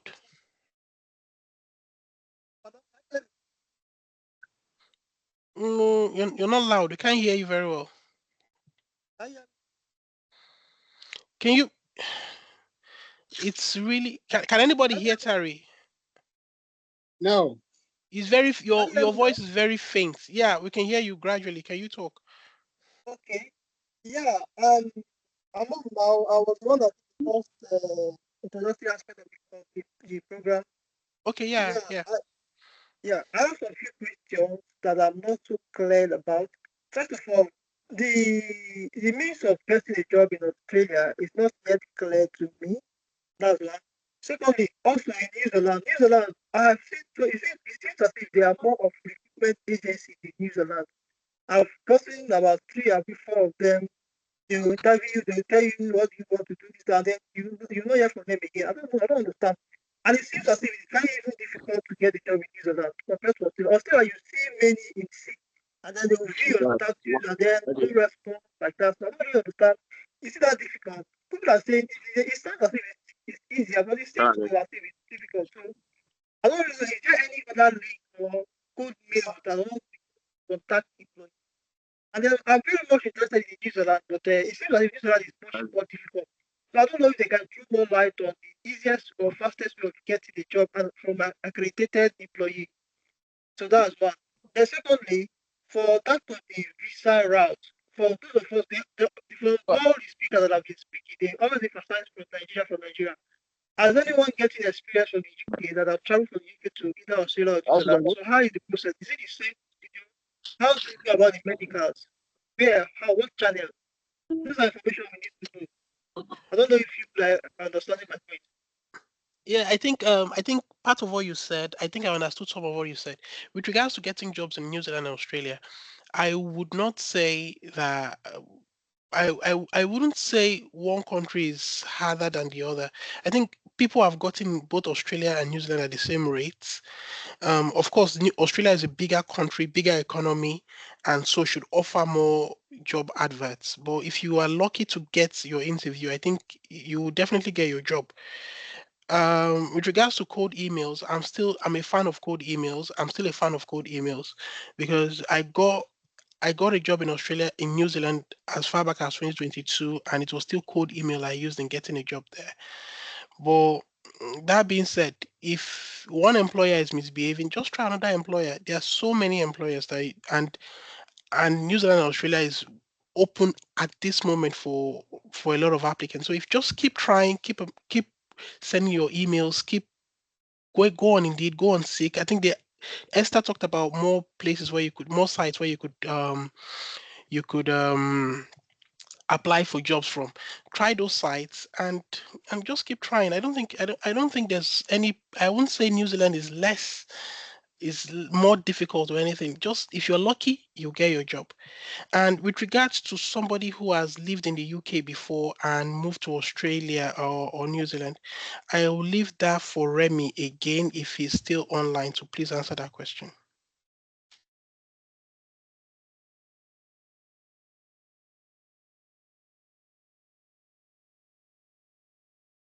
Hello. Hi, Remy, are you there?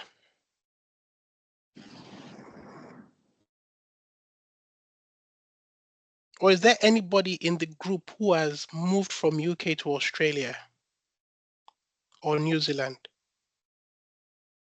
Because I personally would like to know, to like us to compare the standard of living in Australia and in New Zealand. There are a lot of people who are thinking of making a move to Australia or New Zealand from the UK, and one of the things that is really holding them back is comparing the standard of living. Is it worth the move from Australia to New Zealand? Is it worth it? If there's anybody who has made that move, I'll be very happy. We will be very happy to hear from you, or hear your point of view regarding that. That being said, um, Otsum, you have your hands up. Can you please? So Terry, as soon as we get the answer to that, we'll let you know. I think Terry is. I don't think Remy is available to answer that. But if we can answer that, we'll let you know. Okay. Otsum, Esther should also drop those links she was talking about. And then if you have any code link, please share the code link. I don't have any code mails at all. So if there is any code mail and emails from like what Esther is saying, let her drop it on the group. Then if you check people can access it. the group, there are code mails. Code mail is not. But There's no. Hold on. There's no formula for code mails. Tell them your story. Just tell them who you are. Tell them your story. Okay, I think Remy is back. So tell them your story. Tell them everything about you. Tell them why you want to get the job. And that's it. There's no formula to it. What works for you, what works for one employer might not work for another employer. It's just you being open. The same way you write a cover letter. Write a cover letter. The reason why it's called a cold mail is because the employer is not expecting that mail. It's unofficial. So you're going through the back door and sending them an email, your recruiter, and telling them, look, this is who I am. This is why I think I'm good for the job, and this is the qualifications I have had over the years. And if that works for you, fine. There's no formula to it, and there's no okay, this is the formula that you must follow that gives you the job. No. No, you're not getting my point. Sorry for interrupting. I mean, email itself, as Oh, in the particular emails. That's what I'm asking about. Not you mean the exact email Esther sent? have you seen the email? I'm not sending it yet. Sorry, I can't hear you. I haven't seen any email Yo, yet. send me a message in the group. Don't worry, just send me a message in the group. So Remy, please, can you answer the question regarding UK to New Zealand? If Thank you. Application. Um, where the standard of living, if it's worth it, moving from New Zealand to Australia, and the medicals, the process of moving from New Zealand to Australia from UK. Yeah, so Just think a little bit about the email. I think some people are getting it wrong. And you have tried to explain a little about it. Like when I mentioned about it the first time I introduced myself, it's unofficial email that you send, like backdoor email you're sending. The organization is not aware of it. Either the HR or the recruitment manager sending directly to the person. Now, what I observed is that when that cold email was sent out to the platform initially, it's like everybody, they will just remove their name. You get what I mean? Just remove the name of the person that sent it. They originally sent that letter and just forward the same letter the same way it came. Excuse me. So what it basically means is that if I myself, one other person, or three persons now, send the same cold email to one employer, just imagine how the person, if you were the one that got that email from the same email from three different people, you will know that there's something wrong somewhere. So when you have the format for that code, it's just like giving you a format how to write this email. Edit it, then put your own information. Your information can't be the same with my own. My skills, we might have the same training and all, but then your skill and qualification, and also the points, the grammar that you're using there should also be different. Don't copy verbatim and just remove the names and all. I was surprised when somebody told me he sent a cold email. Okay, and I requested a person should, forward the cold email I sent. Two persons sent the same cold email, the same thing, apart from the names, to one employer. I mean, to the same employer. So you know what that means? It doesn't give you that opportunity because you are sending it to people that are smart, so they know that there's something is wrong. Now, having said that, yeah, I have lived in the UK, so the experience I have, comparing it to this place, I'm still in New Zealand, so I won't say much about that. But then it's basically the same thing. The same thing says that if it depends on if you're coming alone or you're coming with your family. So it's basically the different thing, and people will see different people see it different ways, and the way it works for this person might not be the way it works for the other person. Okay, so when I moved to UK, I was staying in a flat share. Then my family had not joined me. Okay, so I stayed in UK for some time before coming over here. So when I now moved here, okay, so I didn't move to my family immediately as well. So they were still going to join me later. So, but it's the same pattern of, okay, flat share, the same payment, almost the same payment. And it also depends on the area where you're living. Okay, so then in terms of maybe tax and what again? Okay, let me just say tax. So in terms of tax, I think it's 30% here. And it depends also on your payment. If you're earning above $100,000 in a year, so I think the tax is about 35%. But if you're earning less than that, I'm not very sure about this. But I think it's just within that because I overheard um, my employer, telling me, talking with someone. So they were talking about tax. So what I overheard him say was, oh, tax is 30%. So he was now jokingly asking me, how much is it in Nigeria? That kind of thing. So so at the end of the day, so he was telling me that, but after all, is better than some countries. That some countries is 50%. So he mentioned two countries that their tax is 50% from your salary. So you know what that means. So we're just making fun out of it that New Zealand is still better than those countries that he mentioned. So that is it. And again, it depends on also the lifestyle the way you want to live your life. If you're the saving type, and if you're the one that, oh, I am here, I need to spend money, and also it all depends on individual. People have different stories, and again, where you live might be cheaper than where another person is living. So if you want to compare both of them, you say that you might be making a mistake. So it all depends on when the person comes and where the person is, planning to stay at that particular time. So that's all I can say about that. So basically, from UK between UK and New Zealand, in fact, it's almost the same thing. But just that the only thing I can say that New Zealand is more like a virgin country for Nigerians or Africans. Because if you come here, the people you see more here are mostly Asians, Pakistan, all those Pakistan, India, um, Chinese, and all that. So you hardly see. I don't know about other places, but from the airport, the two airports I passed through, and the current place where I'm staying, and the places I've gone to, hardly see blacks, Africans. You get what I'm saying? You hardly see them. So, but in the UK, you have a lot of Africans, especially some areas. But here, you hardly see them. In fact, I'm trying to even look for the organization in on Facebook or maybe on internet, but hardly the ones I see. So it's very, so, and again, New Zealand is not saturated like UK. UK is so full that everybody just colliding on each other. I'm just making a point. But here, you hardly see people on the streets. People, I don't know about other places, but where I stay, and generally also, they are not, the population here, I think their total population is not more than 6 million. Yeah, their total population. So just Lagos alone is bigger than the whole of New Zealand, if you get my point. But they have system that is working.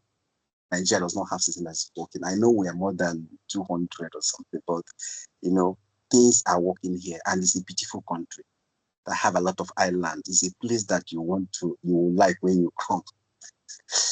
So I don't know whether it answers your question. Thank you, Remy, for selling the New Zealand dream for us. That was a very wonderful response. Um, for me, I think if someone wants to make the move to New Zealand from Australia to New Zealand or to Australia from the UK, there are certain things you need to look at. Just like you said, it's a personal choice for you. How much are you earning in the UK? Look at the salary. Look at what you want from life. I know somebody who moved from Australia to UK because her son wanted to join the football club, and um, she had a promising offer for getting her son into the football club in the UK. And also, I've also people like Remy who have migrated from UK to Australia or to New Zealand. They've done that for a reason. So they are all developed countries. It depends on where you want to go. I keep telling people, I personally, I got a job in New Zealand first before I got a job in Australia, and I don't think I regretted my choice. If I should go back, I'll still come to UK, but it was a personal choice for me. Everybody has what they're looking for in life from life, and that should guide your decision in which country you want to go to. So I want us to round up as quick as possible. I'm just going to pick one or two questions. I can see Latif has his hands up 7 times, so I'm just going to call him now. So, Latif, please, can you just quickly ask your question? Let's see if you can answer your questions quickly. Good morning, good afternoon, as the case may be. Can you hear me? We can hear you. Please go ahead. Yeah, go ahead. Much. Please, I need more information concerning New Zealand immigrant job offer. What are the things that's needed and the cost implication of it? I heard Esther was discussing something about it at that time, but network was very bad. If it's very helpful if you can let me know the cost implication of it from Nigeria. Although I have HCPC license ready, then I just want to know if I want to use the express entry.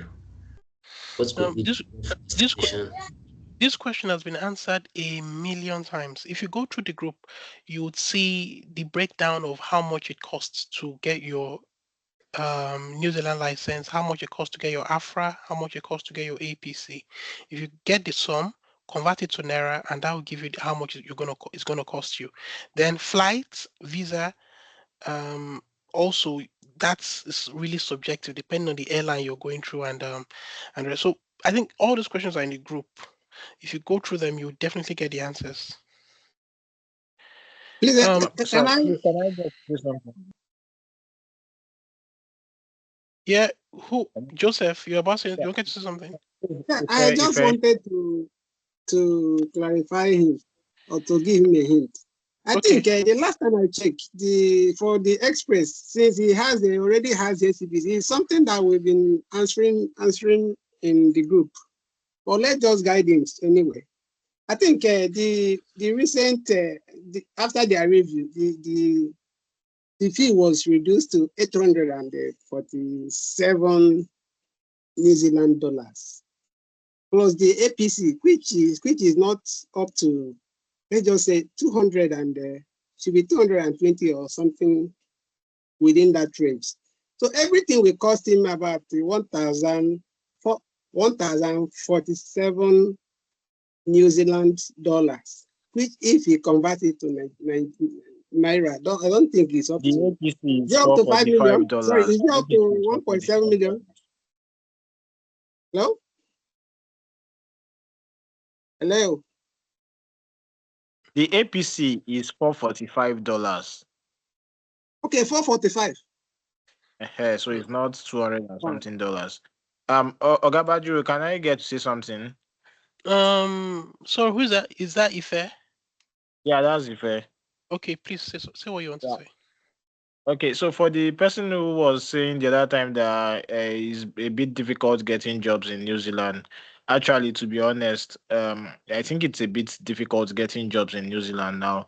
I think about 2 months ago, I posted on the group that I was saying that the job market for physios is a bit tight, and the reason I said so was because I was talking to there were two guys, one is a recruiter and one works in a government hospital, and we've really bonded so much. So, and they kept on giving me updates of what is going on. So, the one in the government hospital even had to tell me that they had to do a meeting, the physios in New Zealand, the association, that why is it that they are giving licenses to people and they are not giving them jobs? So like they had to have a meeting about it, and I think during that time period, some people got jobs, and I think things changed a bit. So what I just want to say is, there are some organizations in New Zealand, some companies in New Zealand, they are very large. One of them is Proactive.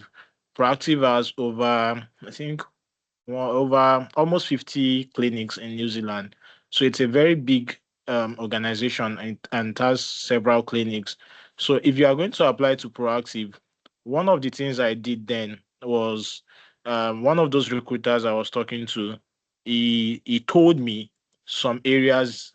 He said Proactive, if I'm going to apply to Proactive, I should apply to Palmerston. If people are listening, that should apply to Bay of Plenty. I think they have a clinic in Bay of Plenty. I should apply to Gisborne. Those places, they are not biased towards blacks. that they can employ anybody. So, and the guy was telling me that he's going to apply for me, but I didn't get to hear anything. So I just one day I just said, okay, since this guy has been saying he has applied for me and I'm not getting to hear anything from him, let me send him my application directly. So I sent to Palmerston North, and they got back. They scheduled an interview with me. We did an interview, but I didn't take their job. So the thing is, if you are going to make applications, organizations such as APM, I think ABI Rehabilitation, they have clinics everywhere. So they are very, very big. So what you just have to do is you need to make your research, look for one of their clinics or this thing, just look for one, send code emails. Everybody should not be entering everywhere and be sending code emails everywhere. A lot of people want to come into New Zealand, and these people know already. But the fact is, the little Nigerians I know that are here, and the little I have seen, New Zealanders, they really like us. They are the clinic owners too, they like us. That's just the truth, at least the little experience I've seen. So it's really heartwarming, and I feel if they have the chance, they're going to bring in more people from Nigeria. The narrative is changing towards that maybe Nigerians are bad people. They really like us. So that's just the thing. Then there is one more thing again. I think there is a the New Zealand government, they have a list that they update every year for their accredited employers in New Zealand for every occupation.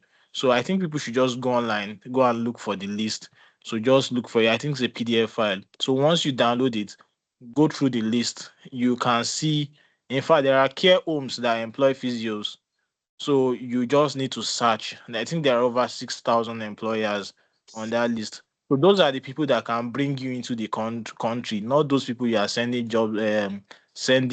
applications to on Indeed. Most of those people on Indeed, they can't bring you into the country because they are not accredited. But if you go through that list is where you can get in. That list. When I got, somebody sent me some out of the list, and I sent in applications to it. That was where I got in. So you just need to get that list, do due diligence, send care homes, physio clinics, government hospitals. You are going to, and one of the things people can do again, look at the map of New Zealand. The northernmost part of New Zealand, people don't want to go there. They don't want to because it's too far. So like Katia, people don't want to go to those places. So go to like Katia, look for clinics. Maybe they're under proactive, they're under ABI. Go to those places and look for those clinics. You just need to take your time. You open your Google map and search. So send in applications there. You are going to send applications. Then the southernmost part of New Zealand is very, very cold, and a lot of people don't want to go there. A lot of foreigners don't want to go there. Even the ones that have entered the country, that they maybe go to like Gisborne, because Gisborne is very cold too.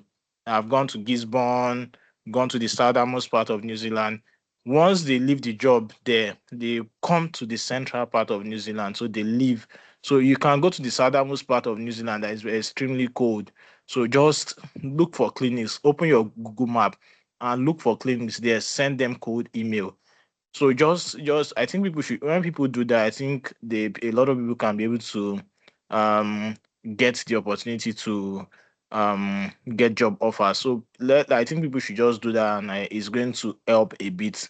So let's just try that. Thank you so much, Ife, for Thank that. you so much. One of our facilitators one day wants to say something, so I'm just one day. Please, can you go ahead and say what you want to say?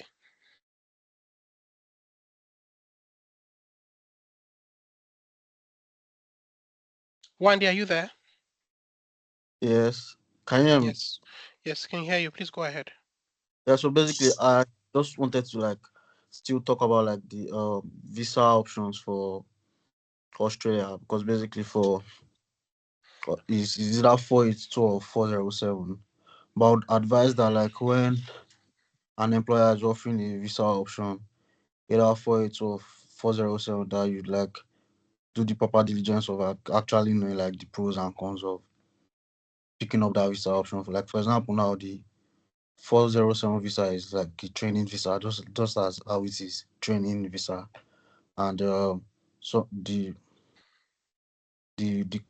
like that's more like to me disadvantages than advantages, because at the end of the day, if you're coming with your partner on the 407 visa, your partner has like a limited time to work or something. I think just 30 hours a week or something. Meanwhile, with 482, your partner can work for as long as the person wants.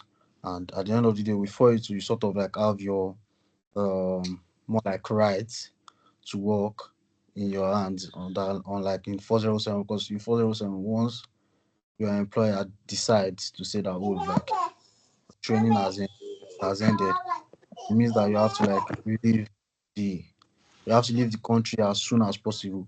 But before it to um if things don't go well between you and your employer, and let's say they decide to like tell you that you lost the job, you still have 60 days to stay in Australia to like get another job. I don't know if anyone gets what I'm saying. But with 407, once the training is over, it is over. And recently, because every July, they always like in Australia, they always bring up new rules as regards visa. Like they're always bringing up like visa changes and all that. Now I think recently the most recent information is with 42 visa now. After a year, you can like apply for your PR. Or like before, whereby with 42 visa, you have to like be on 482 visa for like 2 years before you can apply for your PR. Meanwhile, with 407, it will be more difficult for you to switch to 482. Those are like one of the changes they made to the whole visa thing as at this July. And I understand that like it is sort of like affecting a lot of people back home, because I know like I've spoken to quite a number of people that like now you went for the 407 visa. So at the end of the day, I still advise that like if it's possible, you like have the conversation with your employer that you have gone through the visa options, and you'd rather like get the 482 visa, because at the end of the day it's more like it gives more of I think stability. Yeah, that's the word. With 482 you have better stability, like better option. You are more in control of what is happening with you. Meanwhile, with 407, it's more like your employer is in control of your stay in the country. Yeah, so basically that's what I would like to say about the visa option. Anyone like has questions regarding visa, it's still okay for you to ask. But yeah, with the visa thing, it is very, very, very important once again to know the advantages of this visa, basically. Thank Because I can't imagine someone with 8, 9 years experience coming to Australia with a 407 visa, a training visa. But at the end of the day, what is the company training you on or something? So just feel like it's just better to actually go for the right visa option. Yeah. thank you so much, Wendy. That's really helpful. Um, I'll allow Mayowa, you're Follow. next.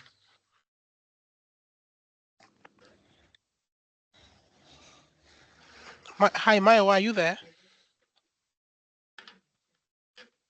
Okay. Just going to Felix. Since Mayowa is not. Felix, can you hear us? You have your hands raised. Okay. Next is I think Kenneth has spoken already. So Ottoman, Toby. Okay, let's go for no. Toby, you have your hands So, up. sorry, please, I just if I know I've spoken before, just to ask one question and then I'm done. Okay, With who's that? respect to yes, just concerning the PR, because some of us, like I am in the UK, and then a lot of thoughts going through my head whether I should Okay. move or I shouldn't move. So I just want to find out for these two countries, does anyone have any idea about if they give how many years it takes for them to give those that are on PR citizenship, if it actually exists at all? Please, that's just the question I want to ask. Because I know that for those of us that are in UK on skilled worker visa, once you are done with 5 years, and then you get your indefinite leave to remain, and then after a year you can apply for citizenship. So does such thing exist in either New Zealand or Australia? Thank you.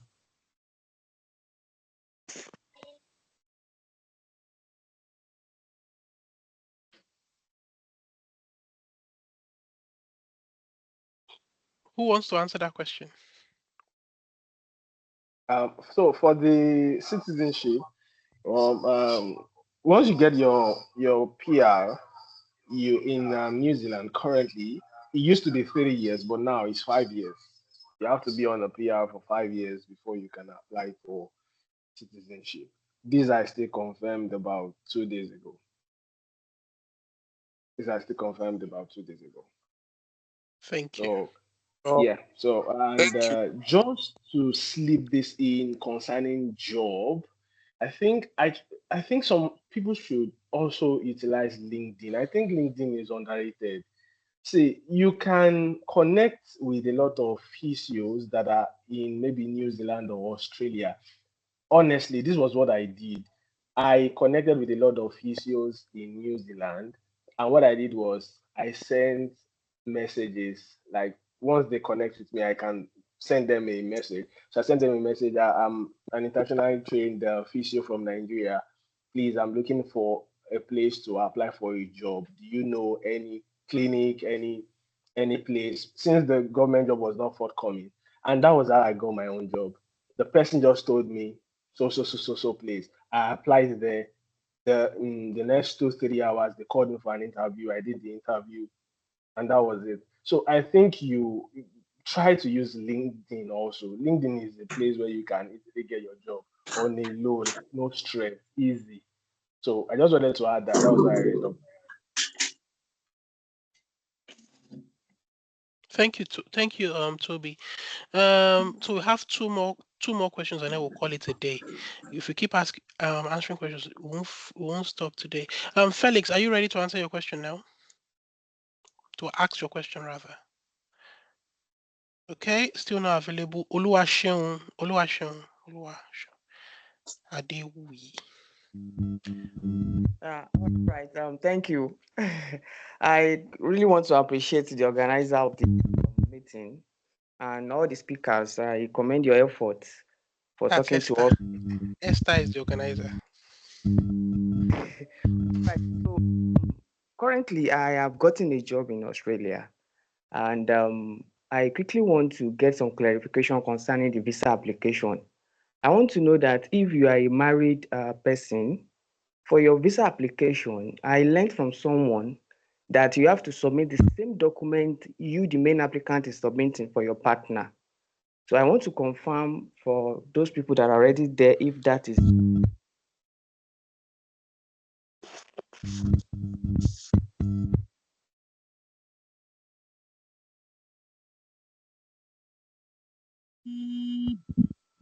Sorry, your question. I didn't.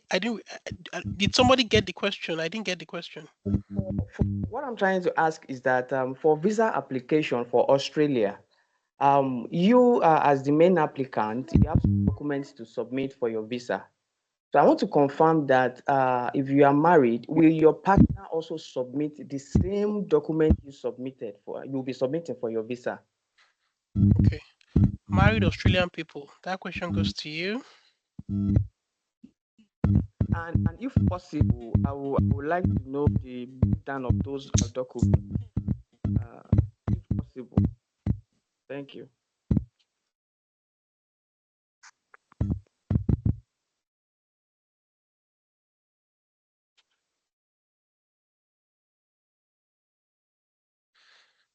Hello.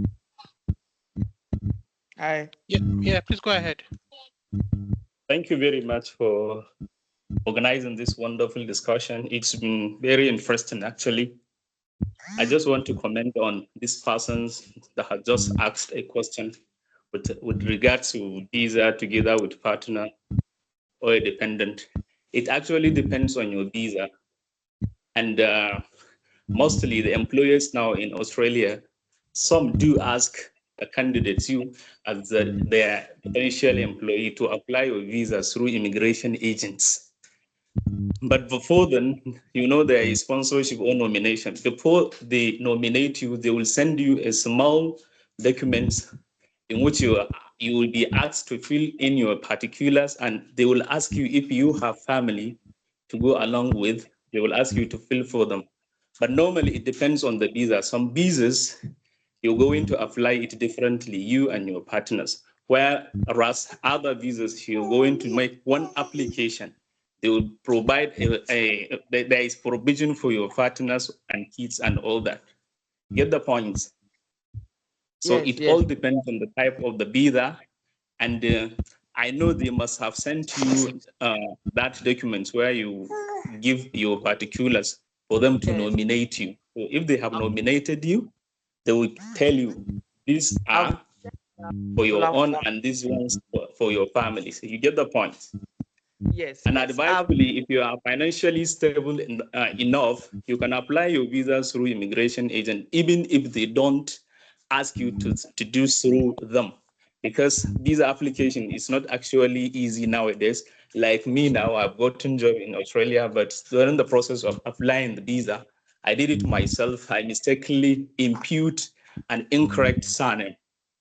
So after at home, I didn't discover the problem until when I went to Abuja for my matrix and health assessments, when the problem was discovered and I was denied to have the biometrics. I had to come back and hire an immigration agent for the correction, spending almost ₦1 million before it could be corrected.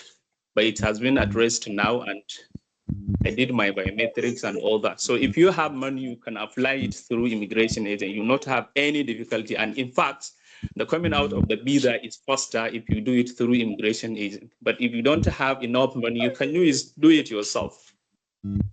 okay. Okay, thank you very much. I've actually been sent the particular form you're talking about where I need to fill the details of myself and that of my family. And currently I'm at the point of gathering my documents together to forward to them for my nomination. So thank you. Your answer is actually helpful. I appreciate. Also, I'm Yes, I have sorry. question. Sorry, organizer. Hello, Actually, hello, hello. I've been Please, waiting here Last for my hand. question, I've not please. been answered. can No? someone answer this same question for New Zealand? The family issue question. Can someone please answer it for New Zealand? We will appreciate Come again. that. Moving with family. Can someone please answer that same question?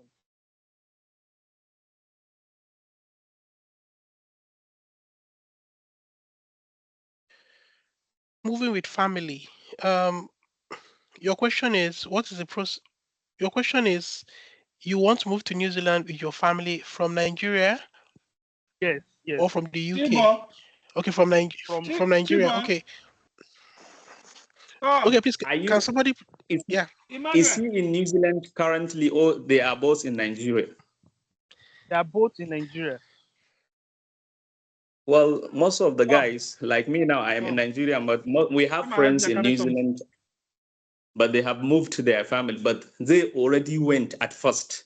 They went and later on they carried their family. So your own should be actually through immigration agent, unless if you have someone that did it, then you can inquire from them. But as for Australia, that's the process we are now. I know much about that of Australia. I don't have much thoughts about New Zealand, but I have a friend there, Ajuji, who has already gone there, and currently his partner is processing to go together to follow him. So Very they much, have not gone Mr. together. Thank you very much, PT Rabiu. I think that is part of why we should commend the organizers of this very good one. And I want us to connect beyond the level. We have individual challenges and stages to it. Not everybody is at the same stages. People that are currently at the same stage in their challenges of this migration can come to to connect. I think I would appreciate. PT Rabiu, I don't know if I can Yes, have your contact so that we can connect, please. I will appreciate. just look for my contact in the group. Go to the list, you see my name. Talk to me personally, then we will discuss further. All right. I really appreciate. Thank you very much. God bless you. Okay. So my last question, can I go on? Hello? Yeah. we want other people to have the chance to talk as well. Can you just quick send a message Please, rather, please, because please, we're rounding please, up quickly. I've not said Just anything. I've not said anything. I have been raising up my hand to talk. I've not Please, been called. You are the next person I was about to call. Otum, please go ahead. Yes. Yeah, thank you very much. Actually, I say good morning to everybody Good because night we are to some people. observing morning here.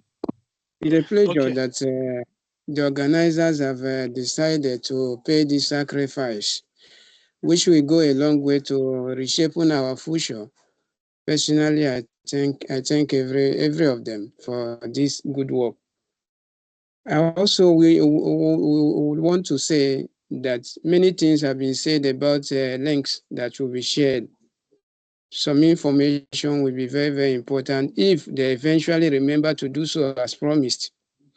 My own side of question, I actually have started processing my license. I want to know the way it is now. I process and also apply for job on sick, but most of them return unsatisfied. I've also sent a code email anyway. Should I concentrate on code email or should I finish the processing before I start up any job at all? This is my question. Thank you very much. All right. Daniel, I think that's a very that's a I think I've answered this question a number of times, not in this platform though, but to other people who have reached out to me. The issue of cold email, I I applied through cold email when I did my application. But the reason why I did so was because I wanted to know if getting a job in news if getting the New Zealand license then when they started the express pathway, if it would be worth it. That was why I started the process. But I want you to look at it this way. If you are applying for a job without a license, in this group alone, I think I would say majority of the people in this group have license. Now, if you are applying for a job without license through code email, and then every other person is applying through code email, who do you think will get it first? You need to realize that getting a job is a competition. You're applying for that job with different people, not just even Nigerians. We have Ghanaians, we have Ghanaians, we have Indians, we have Pakistanis, a lot of people. And then you're applying and telling them, I don't have a license, but I'm in the process of getting my license. It's not the same as I have my AFRA, I have my APC, or I have my New Zealand license, and I have my APC. So my advice would be if you want to increase your chances of getting a job, get your license first. Now, I'm not saying cold emails won't get you the job. I'm not saying that I got a job without a code email, with a code email without a license. But right now, the amount of competition you have is far more than the competition I had. When I applied for my job, the Australian pathway was opened that week. It was the week they started the express pathway that I applied for a job. And there was no other person I was competing with. So get your license, then start applying for a job. And now don't just focus on cold emails. Is it there's a Yoruba addict that says there are more than one roads or routes to get into a market. The more options you try, the better your chances of getting a job. Those links will be sent to the group for of where you can apply for jobs. Try them and hopefully that should help you. I hope that answers your question. Yes, thank you very much. I'm grateful. You're I welcome. needed to be clarified. Thank you so much. God bless you. So with autumn done, um Oluwash, okay, I think Sean has been answered already. It has answered, it has asked this question already. Felix, are you still asking a question? So I'll assume that's a no. Christian,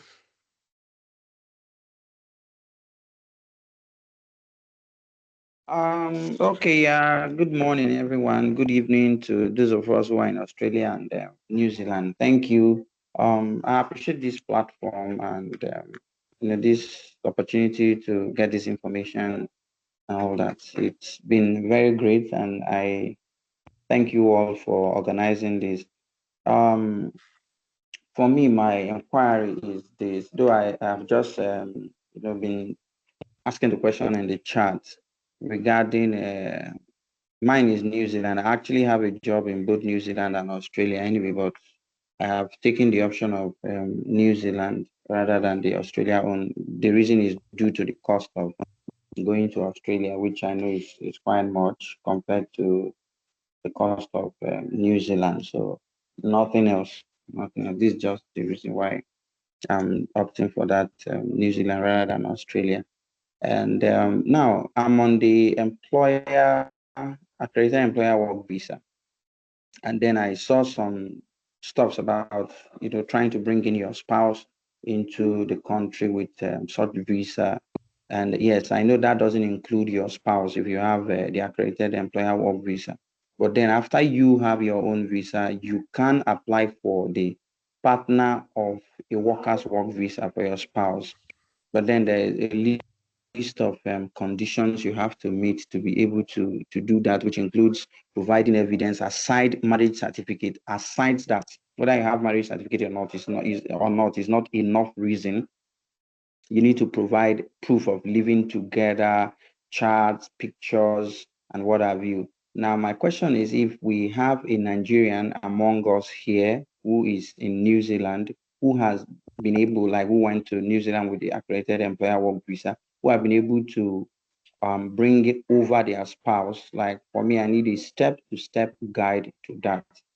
Yes, I know my wife is not included in the employer work visa, but then I want to sponsor her for the partner of a worker's work visa, which is the one, yes, I can actually bring her in with. That is not on my employers, that's on me. So I would want a Nigerian who have been able to maybe be able to do that, go through that process to give a guide on that. That's my question, and I will appreciate if there's anybody here among us with better clarity on that. Thank you. I don't know if my question is clear. Hello? Hello? Yeah, I can hear you. Hello? Please, yeah, we hear. I said I don't know if my question was clear enough. Like I It want somebody was who has been able to, bring over their spouse to New Zealand using the accredited employer work visa, like applying for the partner of a worker's work visa for their spouse. Like I want a step-to-step guide to doing that. I know my wife is not included on the accredited employer work visa, so it is the responsibility of whoever to sponsor their spouse, over using oh, that kind of visa. But I want to know a step-to-step I guide to. I will advise you to reach out to someone. Maybe you could reach out to Ajuji, who is on the group, or to maybe another person in New Zealand, maybe Remy. Who we, Remy, well, for myself and Remy, we've been speaking about it, but Remy just moved over recently from what okay, so conversations he I will tell shared. you to Yes. I will tell you then to speak with Ajuji, as he's been there since last year. Um, Okay, that's yes, good. and his What did you wife is call the name joining. again? What did Ajuji you call the name is in again? the group. Is in the Aju. group. Ajuji, AJUJI. I would probably send his contact again. Just send me a message and I'll Okay, send you his please. contact. So that way you talk to, because what you're asking for is a step-by-step breakdown would take Yes, much of our yes. time, and I don't know if Yeah, no, anybody. I understand that. I just want, no, I'm not even asking that specifically to be done in this Okay, platform per no se, but problem, no if problem. we can get, Just linked up ahead, that would be send great. me a reminder after this, and I would send you his contact. So if he's less busy, just send you a step-by-step breakdown of it. If you don't go through Ajit, you could also ask Yemi. Yemi is also in the group and is and I think he's one of the first person in the group there to migrate to New Zealand. So he can guide you through the process. He's there with his family as well. Okay. Okay, that would be great. King. I think we'll Thank you. take one more question from King and then Nafisa, and then we'll call it a day. If you have any questions, please just ask in the group, because a lot of the um moderators have really tried. I don't think we planned for this to stay this long, so we'll just be running up very soon. We spent over 2 hours. So King, you're next, please. Yeah, thank you, everyone. My question actually has been answered. All right, perfect. Nafisa, you're next.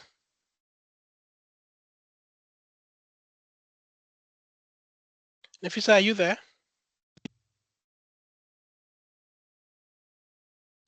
Okay. While Nafisa is not there, I'm just gonna go through the chat and see if there's any question that has not been answered. Yeah, before you're yeah, while you're going through that, please, if Oluwa is still here, please can I connect with you after this presentation or something? If Oluwa, if you're still on the platform on the meeting.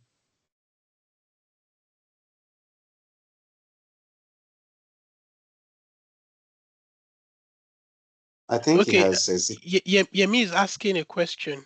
Um, Yemi is asking, in terms of practice, in terms of CPD and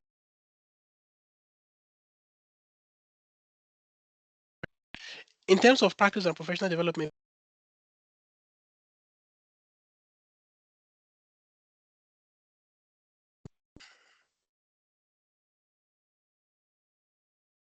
in terms of practice, people who are in New Zealand who have migrated from UK, can you compare the practice? What can you say regarding the practice of UK and New Zealand physiotherapy? Is there anybody, Remy, that question is definitely for you.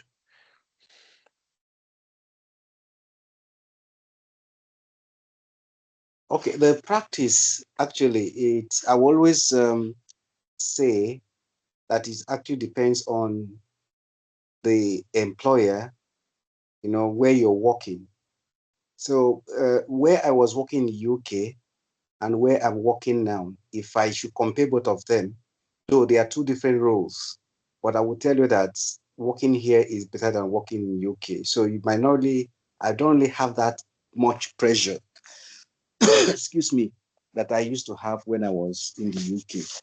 So it depends on the area, I mean, the organization and the role. If you're comfortable with the role, excuse me, if you're comfortable with the role, here in the UK, I mean, where you're in the UK, and you might come over here and you're not comfortable with the role here. So you feel like that of UK was better for you. So it depends on the individual and it depends on the role and the people that you're working with, the environment, your team lead, your team members. So if they are supportive enough, so it could be either in you might have it better in UK, you might also have it better in New Zealand. So it depends on it just for me, it just depends on the team members you're working with generally. Okay, thank you very much. I think he's saying that he wants somebody who has been to Australia. He's trying to compare Australia and UK clinical practice. Well, I don't know if there's Okay. anybody who has moved from UK to Australia. If anybody like that is in the group. Um,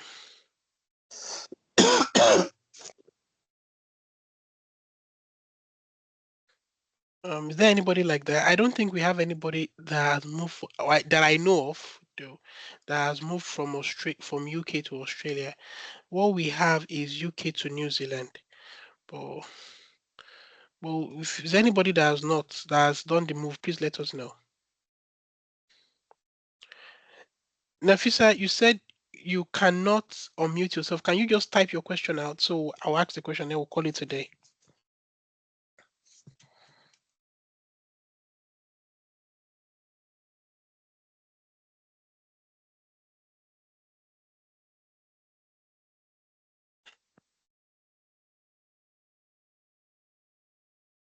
So while we wait for Nafisa is typing. Just like to thank everybody who participated in this wonderful workshop.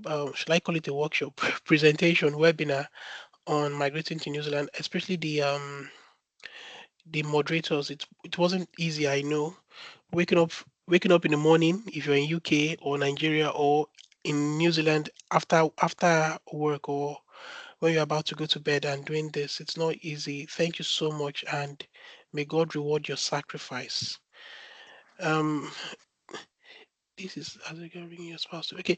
I think this question of bringing spouse to UK and this is please can you share the address contact with me? Okay, send me a voice message on WhatsApp.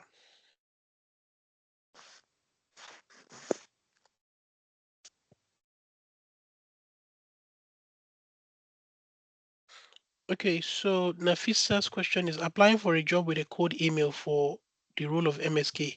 Is it a must I direct my cold email and CV to MSK specialty alone?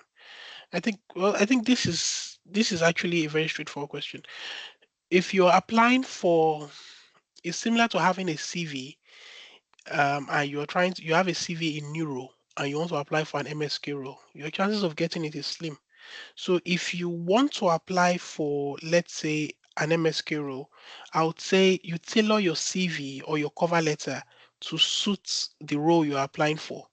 I personally, if I own a clinic and I want to employ, and I want an MSK clinic, for instance, and I want to employ somebody in my clinic, I wouldn't employ someone who maybe is a specialist in women's health physiotherapy. It doesn't make any sense. So yeah, tailor your CV to the specialty you want to work in. It's better for you that way. So in the absence of any question, Sorry, sir. Sorry, I got your message. I should send you a message on WhatsApp, but I know I've tried to search for you on the group, and then with your name I see here, and then I didn't get that. So, and then I shared my WhatsApp contacts directly on the chat here. Share my WhatsApp. So if you can reach out so that I can know. So I've tried to search for you and then search for the Atuji you mentioned and was unable to search to get to that on the WhatsApp page. all right, I'll do that. I've copied Thank your you. Thank you. contacts. No problem. Yeah, thank you. So, Thank you. um, is there anything anybody would like to add before we go? From one of the moderators, any question? Esther, are you there? For me, I thank you people again. Oh, Remy, thank you. You've been a very good support. Thank you, thank you, thank you, thank you so much. I know you No were the first worries. person No I started worries. speaking with right from time on this. Thank you so much. No I worries. It's really okay. appreciate you. Thank you. Okay, good. Thank you. So I think we'll try and see how we can make the recording available for some of the people who could not attend. Um, Thank you so much, everybody, and have a wonderful weekend. Bye bye. Yes. Ife Oluwa, please, can Bye you bye. We thank you continue? so much for your contributions. Thank you Yeah. so much. Thank you all. Thank you so much. Thanks, everyone. Yeah.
Oh, ba damuwa Malam Kabiru zan neme ka.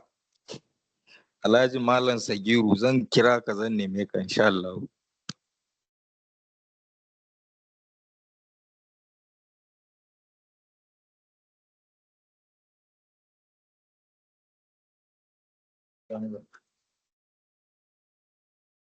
Ya karin hakuri ne. Okay, ba da salon yanzu. Interest ya yi yawa. Kuma da mo ya delay. Da mo wanda ma har da wanda ba su da interest za su.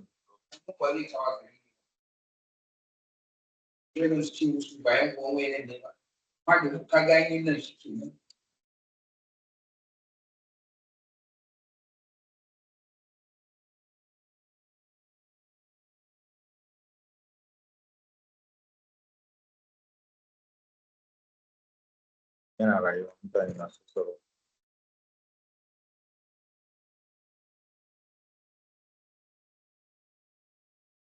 Ya ji. Yau na yi hukun shi ko gobe. An yi hukun yau nan a fara.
Ita bana da zuwa kan. Bara. Bara.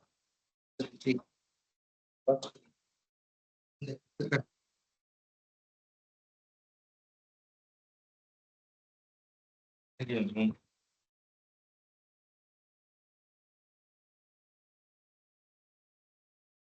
Tomato. In gani. Kamar da kan. Ake da. Wannan kure. Tomato wannan fara. Kana rubi ne. Kita kuɗi.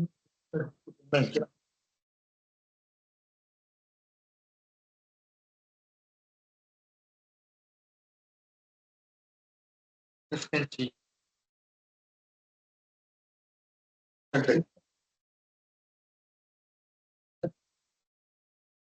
Sabin nan na da shi.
Wow.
Wallahi ina kallo ya kai half ya kai half ya kai half ya kai half da ya sauka nace Allah ne na kiyaye muna risk ma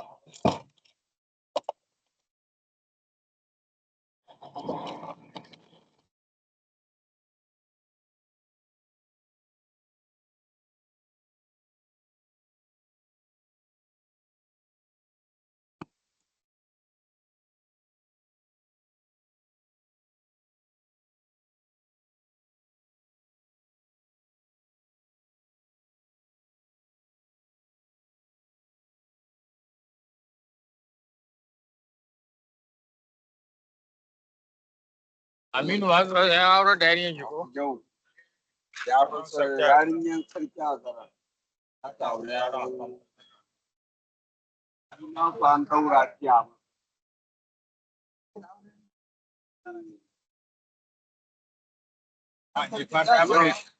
Yau shi ya taɓa tiya, yau shi ma zai ba.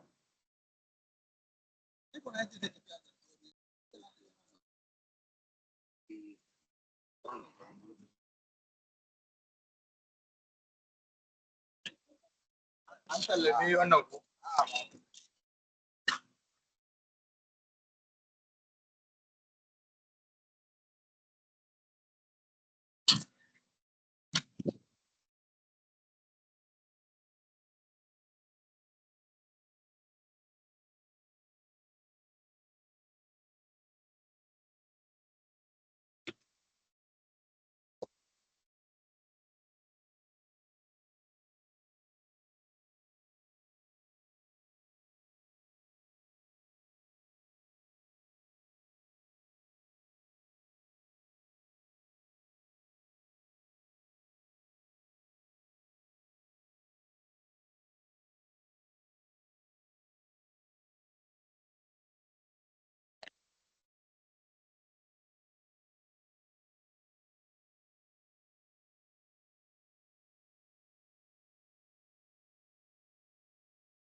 An ga mutum.